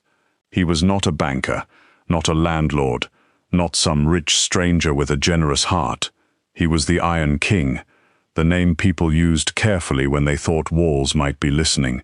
He owned restaurants, clubs, shipping warehouses, debt, silence, fear, and more secrets than Clara could imagine. Politicians smiled when he entered rooms. Police cars slowed near his properties and kept driving. Rival families spoke his name like a match held near gasoline. Men like Adrian Vale did not owe debts to women like Clara. And yet, when the violent collector found her outside the pharmacy 2 nights later, Adrian came anyway. The collector had been waiting near the corner, broad and mean-faced, with a cheap gold chain disappearing into his collar. Clara had just picked up Milo's medicine. She clutched the paper bag to her chest and tried to walk past him, but he stepped into her path. He smiled as if her fear amused him. He said Mr. Voss might be gone, but debts had long memories. He said women who took charity from dangerous men usually paid for it with more than money. Then his eyes dragged over her body with open disgust. "Look at you," he said, "big, broke, and still acting proud. Easy prey." Clara went still. The street seemed to quiet around her. Snow drifted through the orange light above the pharmacy sign. The medicine bag crinkled in her hand. She thought of Tessa's wrist in the diner. She thought of Milo coughing in the cold. She thought of Adrian bleeding on the laundromat floor and telling her to leave. She lifted her chin, though her knees trembled. "I'm not giving you anything," she said. The collector took 1 step closer. Then every shadow on the street changed. A black car stopped at the curb, then another. Doors opened in near silence. Men stepped out, broad-shouldered and still, their faces unreadable. Last came Adrian. He looked nothing like the bleeding stranger on the laundromat floor. He wore a long black coat over a dark suit, his hair neatly combed back, his face pale and calm in the falling snow. He did not hurry. He did not shout. He simply walked toward them, and the collector's smile died before Adrian even spoke. Clara forgot how to breathe. Adrian stopped beside her, close enough that she felt the warmth of him through the winter air. His eyes moved once over her face, checking. Then they moved to the medicine bag, her clenched hand, the man in front of her. Something in his expression became very quiet. "Say it again," Adrian said. The collector swallowed. "Mr. Vale, I didn't know she was—" "Say what you called her." The man's face went gray. Adrian's voice stayed soft. "No one insults her. No one threatens her. No one makes her hungry. No one puts fear in her path and walks away proud of it." He stepped closer, and the collector backed into the brick wall behind him. "Clara Bellamy is under my protection. If her brother misses 1 dose of medicine, if her door sticks in the frame, if a stranger looks at her too long with cruelty in his mouth, I will hear about it, and when I hear about it, I will come myself." The collector nodded quickly, all his ugliness draining into panic. Adrian did not look away from him. "You will apologize." The man looked at Clara with shaking eyes. "I'm sorry." Clara held the medicine bag tighter. For the first time in her life, a powerful man had stood between her and cruelty without asking her to earn it first. She did not know what to do with that. It frightened her almost as much as it warmed something inside her she thought had gone cold years ago. Adrian turned to her then, his gaze lowered to her wet shoes, her thin coat, the tremble she could not hide. "You cannot stay in that building anymore," he said. Clara blinked. You don't get to decide that. His eyes sharpened, not with anger, but with something like concern dressed as command. My enemies know your name now. That sounds like your problem. For one night, you made my life yours, he said quietly. Now my problems have found you. Clara wanted to argue. She wanted to tell him she was not some object to be moved, not a debt to be managed, not a weak woman waiting to be locked behind rich doors. But Milo needed safety. The collector was still trembling behind Adrian. And deep beneath her fear, Clara knew the truth. She had pulled a wounded king out of the cold, and now the kingdom had turned its eyes toward her. By midnight, Adrian brought Clara and Milo to an old hotel, above a closed theater, on a quiet street, where the city seemed to hold its breath. The outside was faded stone and dark windows, but inside, the lobby glowed with restored wood, soft lamps, and red velvet curtains that reminded Clara of stories she had never been rich enough to enter. Guards stood near the doors. Elias waited near the staircase. Milo was taken gently to a warm room with clean sheets, and a doctor already waiting to check his lungs. Clara stood in the middle of the lobby, soaked coat in her hands, feeling too large, too plain, too poor, too aware of every inch of herself against all that quiet beauty. Adrian watched her from a few steps away. I am not your charity case, she said before he could speak. No, Adrian replied, you are not. I don't want to be kept. I know. Then why does this feel like a cage? His face changed then, just slightly. The Iron King looked almost tired. Because safety and captivity can look very similar when a woman has spent her whole life surviving locked doors. Clara had no answer for that. Outside, snow fell over Brooklyn, softening the hard edges of the city. Inside, beneath the hotel, somewhere below their feet, the closed theater waited in the dark like a secret. Clara did not know yet that men would soon bleed for the mistake of underestimating her. She did not know that Adrian's empire had already begun to shift around the simple fact of her existence. She only knew that a man feared by the entire city had remembered the taste of stale bread, and somehow, impossibly, had come back for the woman who gave it to him. For the first 3 days inside the old hotel, Clara Bellamy felt like a guest in someone else's dream. The place was too quiet, too warm, too full of polished wood, and soft carpets that swallowed the sound of her steps. Every hallway smelled faintly of lemon oil, old velvet, and rain drying against stone. Guards stood near doors but never stared at her. Staff appeared before she asked, and disappeared before she could thank them twice. Milo slept in a room larger than their whole apartment, wrapped in clean blankets, with medicine on the bedside table and a doctor who checked on him every morning as if his life truly mattered. That was the part Clara found hardest to believe, not the guards, not the locked entrances, not the black cars waiting beneath the awning. The hardest thing to believe was that Milo could breathe without fear for a whole night, that the refrigerator could be full without her counting every bite, that a man like Adrian Vale could move the city with one phone call and still sit across from her in the quiet dining room, watching her push soup around her bowl as if her hunger was more important than his empire. You do that every meal, Adrian said on the 4th evening. Clara looked up. Do what? Wait until everyone else eats first. Her spoon paused in the bowl. The dining room was empty except for them. Milo was asleep upstairs. Elias stood somewhere beyond the door, close enough to hear danger, far enough to give them privacy. A fire burned low in the marble fireplace, turning Adrian's face half gold and half shadow. It's a habit, Clara said. A bad one. A poor one, she corrected softly. There's a difference.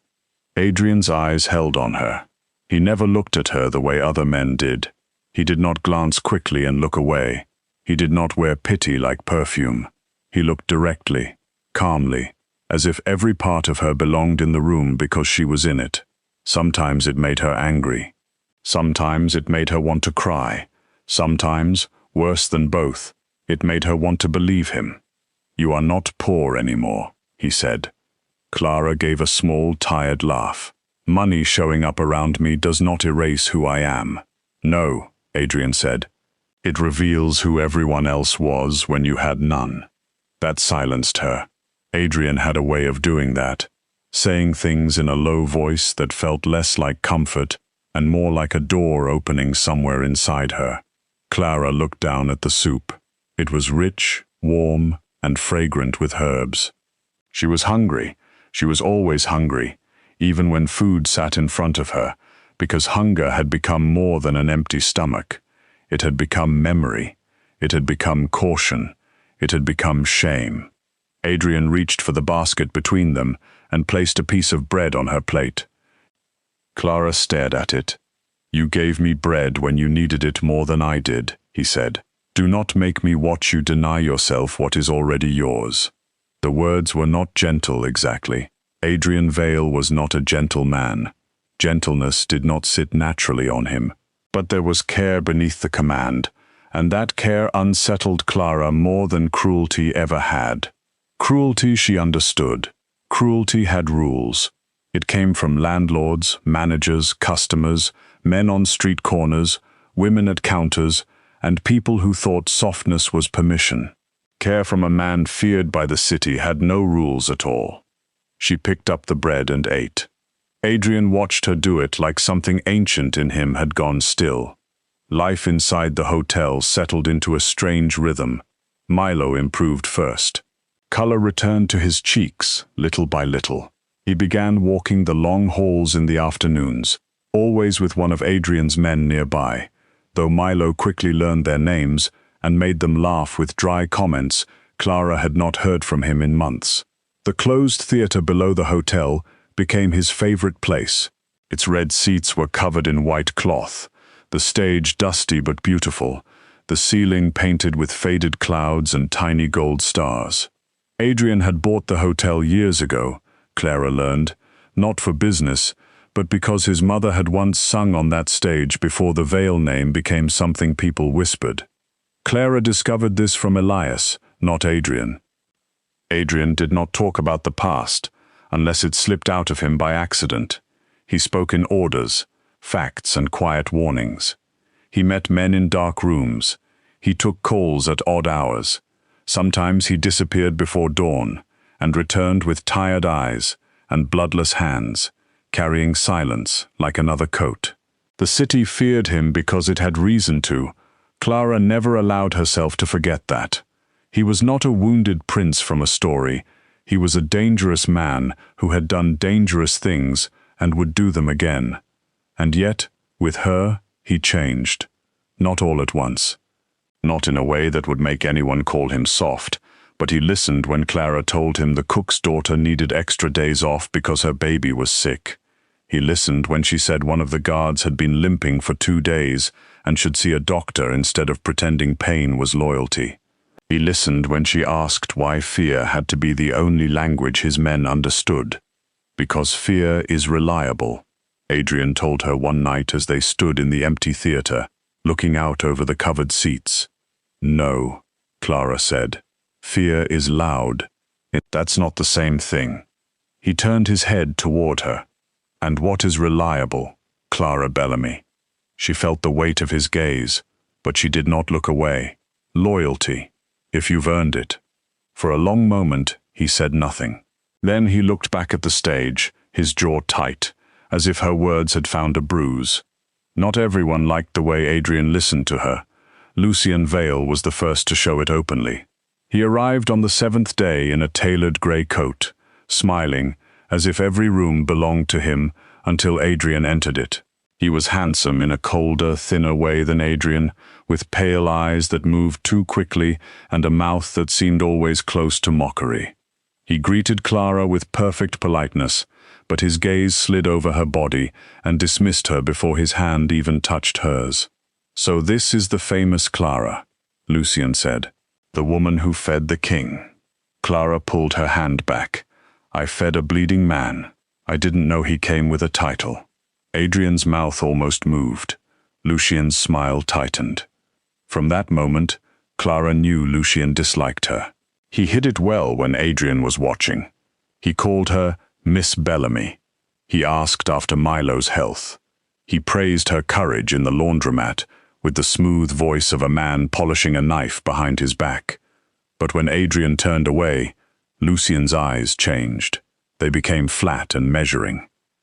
One afternoon, Clara found him waiting outside the theater while Milo listened to an old record on the stage.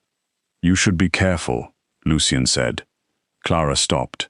"Is that concern or advice?" "It is reality. My cousin is a man with enemies. When he values something, it becomes useful to them." "Something?" His eyes drifted over her again, slow and cruel beneath the polished surface. "Someone, then. If that makes you feel better, it doesn't." "You do not belong beside him," Lucien said, still softly. "You may have warmed his conscience for a week, but this family is not held together with soup and pity. Adrian rules because men are afraid of what he will do. If he begins making choices because a diner girl looks wounded at the right moment, he will fall." Clara felt the old shame rise, but something stronger rose with it. She thought of dragging Adrian across the laundromat floor. She thought of Milo sleeping without coughing. She thought of all the years people had mistaken her kindness for weakness because it made them feel powerful. "You're wrong about me," she said. Lucien leaned closer. "No, Miss Bellamy, I think my cousin is." She told Adrian about it that night, not because she wanted protection, but because men like Lucien did not speak carelessly. Adrian listened without interrupting. His face became unreadable, the Iron King settling back over the man she had begun to know. "Lucien has been with me since we were boys," Adrian said. "That doesn't mean he loves you. It means he knows the cost of betraying me." Clara looked at him sadly. Sometimes people who know the cost are the ones who think they can afford it. Adrian's eyes sharpened. "You think he is dangerous. I think he is afraid of what you are when you are not cruel." That hit him harder than she expected. He turned away, staring out the window at the city lights beyond the hotel glass. Clara almost apologized, then stopped herself. She had spent too much of her life apologizing for telling the truth in rooms where lies were more comfortable. "I do not know how to be anything else," Adrian said at last. Clara stepped closer. "That isn't true." He looked at her then, and the loneliness in his face was so brief she might have imagined it. But Clara had learned to see what people tried to hide. She had survived on reading moods before they turned into raised voices, on noticing unpaid bills before they became threats, on knowing when a man's smile was about to become a hand around someone's wrist. Adrian lifted his hand slowly, giving her time to move away. She did not. His fingers touched the side of her face, careful and warm. Clara's breath trembled. No one had ever touched her as if she were something precious and dangerous at the same time. "You speak to me like I am still human," he said. "You are. You should not be so sure." "I'm not," she whispered. "But I'm trying." His thumb brushed her cheek. For one quiet second, the hotel, the guards, the city, the blood debts, and the danger all fell away. There was only Adrian standing close enough for Clara to feel the heat of him, and her own heart beating with a fear that was no longer only fear. Then his phone rang. Whatever softness had opened in him closed at once. The call came from across the city. A Vale warehouse had been attacked. 2 trucks burned. 3 men wounded. A message left in black paint across the concrete wall. Iron rusts. Adrian left within minutes. Most of the guards went with him. He argued with Clara before he did, though argument with Adrian Vale sounded more like a verdict. "You will stay in your room. Elias will remain on the main floor. No one enters without my word." "I understand danger, Adrian." "No," he said, stepping close. "You understand poverty. You understand cruelty. You understand hunger. But you do not understand what men like the Marchesi family will do if they think taking you will make me kneel." Clara's throat tightened. "Then don't kneel." His eyes burned into hers. "For you, Clara, I am not sure what I would do." Before she could answer, he was gone. The hotel felt different after that. Too large, too hollow. Snow pressed softly against the windows. Milo slept upstairs, worn out from the doctor's visit. Clara tried to read in the sitting room, but every sound made her look toward the door. She told herself Adrian had guards. She told herself no one would be foolish enough to attack his hotel. She told herself fear was not prophecy. Then the lights flickered. Once, twice. The security monitor above the desk went black. Clara stood. Somewhere below, a door opened where no door should have opened. She moved before panic could catch her. Adrian had shown her the service passage 2 nights earlier after she complained that a beautiful prison was still a prison if she did not know the exits. He had almost smiled when he opened the hidden panel behind the linen closet. "If anything happens," he had said, "you take Milo through here. You do not wait for me." Now something was happening. Clara ran upstairs, her feet silent on the carpet, her breath locked in her chest. Milo woke the moment she touched his shoulder. He knew her face too well to ask questions. "Shoes," she whispered. "Now." A sound echoed from below. Not a gunshot. Something softer. A body falling, maybe. Clara pushed the thought away. She opened the hidden passage and pressed Milo inside. "Follow it down," she whispered. "It comes out behind the theater. Do not stop until you find Elias or the street." "What about you?" "I'll be right behind you." Milo looked at her, and Clara hated that he was old enough to know when she lied. "Clara, go," she said, and kissed his forehead. "Please." He went. Clara closed the panel, just as footsteps entered the hallway. Lucien appeared at the end of it, smiling. For a moment, Clara felt no fear at all, only a cold, clean understanding. His coat was buttoned, his gloves were black. Behind him stood men she did not recognize, men with hard faces and weapons held low. "Where is the boy?" Lucien asked. Clara stepped away from the wall, placing herself in front of the hidden panel, sleeping. Lucien looked at the open bedroom door. "No, he isn't." Clara's fingers curled at her sides. He sighed. "You have made this more difficult than necessary." "Good." His smile thinned. "Adrian should have left you in the cold. You have made him sentimental." "No," Clara said. "I made him remember." Something ugly flashed in Lucien's eyes. He gestured to the men. "Take her alive." Clara ran. She did not run toward the stairs. That was what they expected. She ran through the service hall, down the narrow back steps, and into the hotel kitchen. It was large, industrial, and mostly dark, lit only by emergency lamps glowing red along the floor. Her heart hammered so hard she could hear it in her ears. She locked the kitchen door, then dragged a metal prep table in front of it with a strength born from years of carrying laundry, groceries, Milo, grief, and herself through a world that never helped. The men hit the door. Clara looked around. Boiling water still steamed in a large pot on the stove from the staff's evening prep. Cast iron pans hung from hooks. Glass jars lined the shelves. Knives sat in a wooden block. But Clara's hands went first to the heaviest pan. It felt solid in her grip. Real. Honest. The door shuddered again. Wood cracked. For 1 second, the old voices came back. Too big. Too slow. Too weak. Easy prey. Clara breathed in. "No," she whispered. The door burst open. The first man came through fast, and Clara threw the pot of boiling water at his legs. He screamed and dropped. The second slipped on the spill, and Clara swung the pan with both hands, catching his arm hard enough to make the weapon clatter across the floor. She was terrified. Her hands shook. Her chest burned, but terror did not make her helpless. It made everything clear. Another man grabbed her from behind, arms locking around her waist. He cursed at her weight, trying to lift her, and that old humiliation flared so hot it became fury. Clara dropped her body low and drove him backward into the steel counter. His breath burst out. She slammed her elbow into his ribs, then reached for a glass jar and smashed it against the side of his head. He fell. Lucien entered last, stepping over his own men with disbelief twisting his face. Clara stood near the stove, breathing hard, hair loose around her flushed face, one hand gripping the cast-iron pan, the other reaching for the fallen gun near her foot.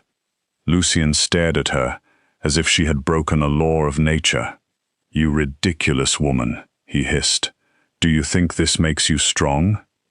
Clara kicked the gun farther away from him. "No, surviving did that." He lunged. Clara did not think. She moved. Lucien's hand closed around her arm, but she twisted into him instead of away, using every pound he had mocked, every inch of body the world had told her to hide.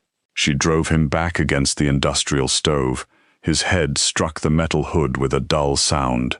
He staggered, shocked, and Clara shoved him again, harder this time. He slipped on the wet floor and hit the tile. She grabbed the gun with both hands and pointed it at him. The kitchen went still except for Clara's breathing.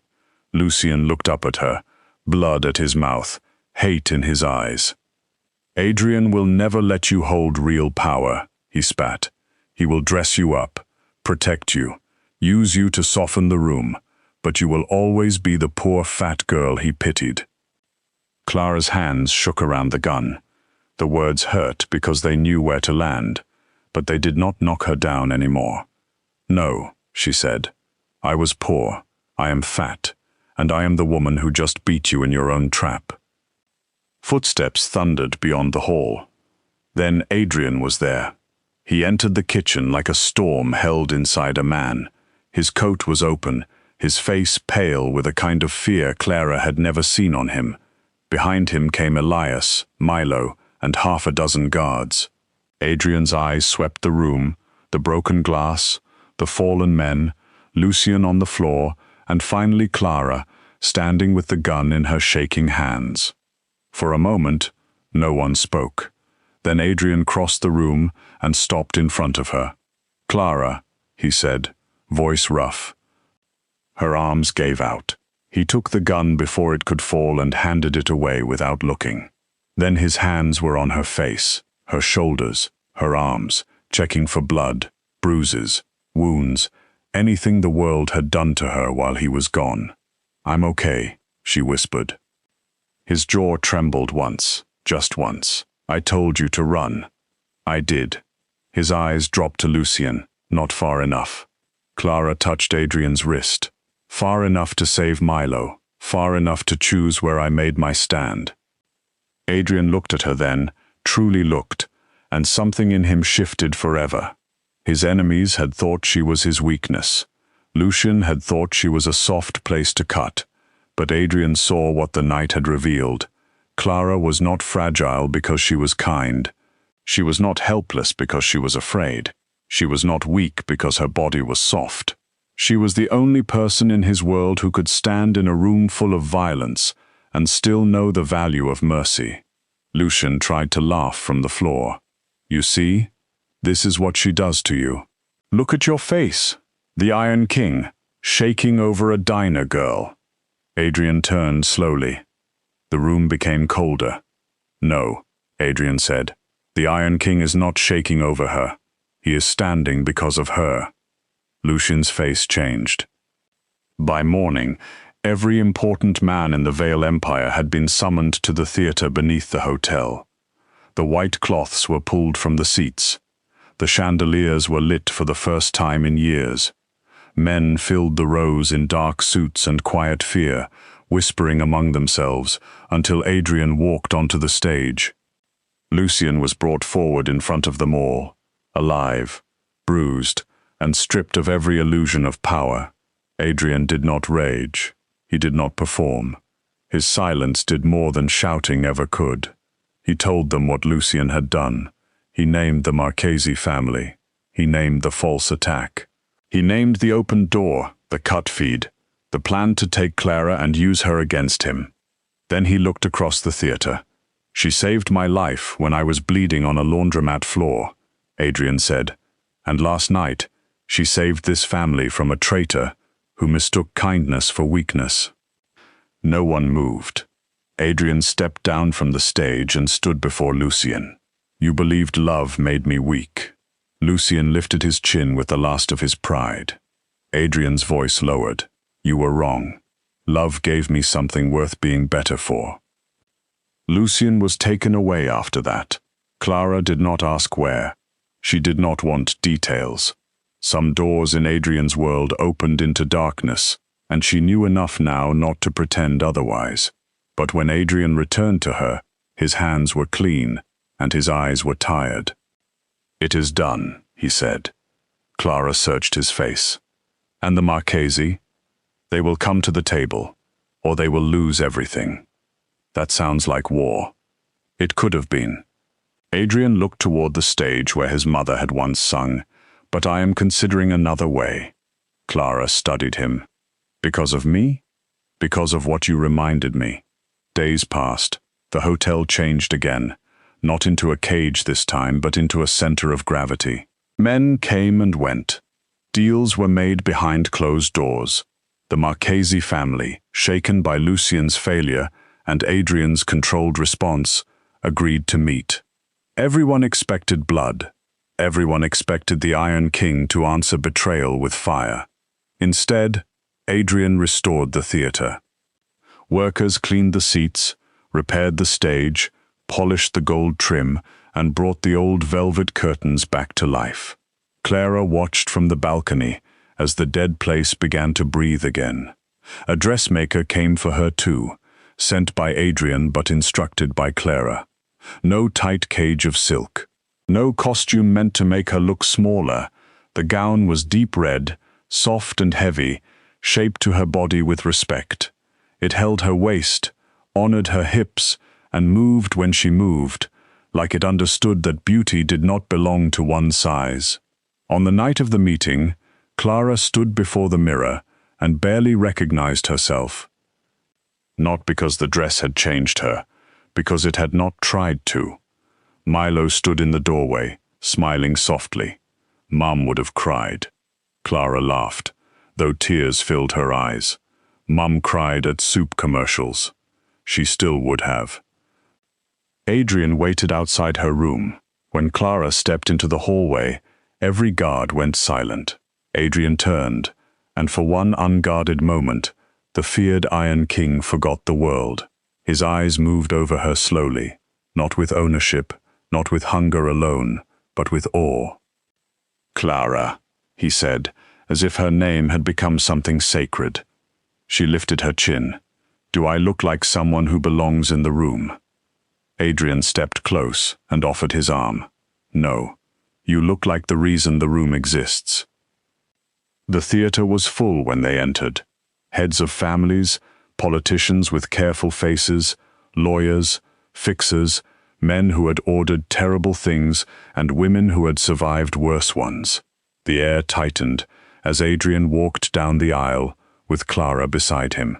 She felt the stares, some curious, some shocked, some dismissive for half a second before they remembered whose arm she held. But Clara did not shrink. She had shrunk enough for one lifetime. Adrian led her onto the stage beneath the restored lights. The red curtain framed them from behind. For a moment, Clara saw the whole city in that room. The cruelty, the hunger, the locked doors, the people who looked away, the men who thought power meant making others afraid, the women who had learned to disappear so they would not be hurt. Adrian faced the crowd. You came expecting revenge, he said. You came expecting the Iron King to declare war. No one answered. I could do that, he continued. Many of you know I could. Some of you came prepared for it. But tonight, I am not here to speak of weakness or betrayal or blood. I am here to correct a mistake. His hand found Clara's, warm, steady. This city has always misunderstood power. It thinks power is the hand that takes, the voice that threatens, the name that makes people lower their eyes. Adrian turned slightly, looking at Clara. I believed that too, once. Clara's throat tightened. This woman found me bleeding, and had every reason to leave me there. I had earned no mercy from her. I had nothing to offer in that moment. No name, no protection, no reward. She helped me anyway. She gave me bread when she had none to spare. She protected her brother when traitors came through my doors. She stood against men who thought her body made her slow. Her kindness made her stupid, and her fear made her easy to break. The room was completely silent now. Adrian's voice deepened. Clara Bellamy is not my charity. She is not my secret. She is not my weakness. She is the heart of this family. Anyone who disrespects her disrespects me. Anyone who threatens her answers to me. And anyone who mistakes compassion for weakness will learn, as Lucien did, that mercy can stand beside power without bowing to it. He turned to Clara then, in front of them all.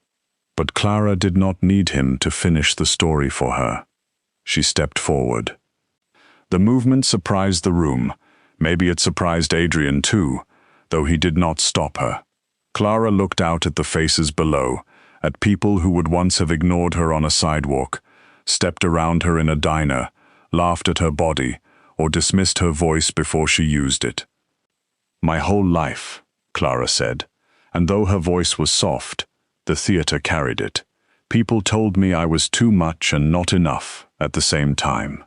Too big to be beautiful, too poor to be respected, too soft to be strong, too ordinary to be remembered. She paused, breathing through the ache in her chest. But I was never invisible because I lacked worth. I was invisible because people chose not to see me. There is a difference. Adrian watched her with something fierce and proud in his eyes. I did not save Adrian because he was powerful, Clara continued. I saved him because he was alone, and I know what it means to be alone. If this family is going to stand, it will not stand because everyone fears the man at the top. Fear cracks. Fear betrays. Fear opens doors to enemies. Loyalty stands longer. And loyalty is earned by protecting people who cannot repay you. No one spoke for several seconds. Then Elias, standing near the first row, lowered his head. One by one, others followed. The same city that had nearly erased Clara Bellamy now bowed its eyes before her. Later, when the meeting ended and the families left with quieter voices than they had brought in, Clara remained on the stage alone. The theater lights glowed warmly around her. Milo was laughing somewhere backstage with Elias. Adrian stood a few feet away, giving her silence because he had learned she sometimes needed room more than rescue. Finally, Clara turned to him. What happens now? She asked. Adrian looked around the restored theater. Now we build something that does not rot from the inside. That sounds hard. It will be. She smiled faintly. Good. I'm tired of easy men making hard lives for everyone else. Adrian laughed then, a real laugh, low and surprised, and it changed his whole face. Clara walked toward him, the red gown whispering around her legs. He reached for her, but waited until she took his hand first. You changed my empire, he said. No, Clara whispered. I think I changed you. His eyes softened. That is far more dangerous. She stood close enough to feel his breath. Are you afraid? Adrian Vale, the Iron King, the man who made crime families lower their voices and politicians check their locks, looked at Clara Bellamy as if she were the only truth he had ever trusted. Yes, he said. Clara smiled. Good. So am I. He kissed her then, not like a man claiming a prize, but like a man coming home to the only place in the world where he did not have to be made of iron. Clara kissed him back, with all the courage she had spent years hiding beneath survival. She was still soft, still scarred, still the woman who had known hunger, shame, cold rooms and locked doors, but she was no longer apologizing for any of it. Outside, Brooklyn kept moving. Rain washed the streets, lights flickered in old buildings, Somewhere, a lonely woman carried food home in a paper bag. Somewhere, a cruel man thought kindness was weakness. Somewhere, another forgotten person waited for the world to notice they had been strong all along. And inside the restored theater, Clara stood beside the most feared man in the city, not behind him, not beneath him, not hidden in his shadow, but beside him. The world that once treated her like a woman easy to replace had finally learned her name, Clara Bellamy, the woman behind the Iron King, and the heart strong enough to make an empire kneel.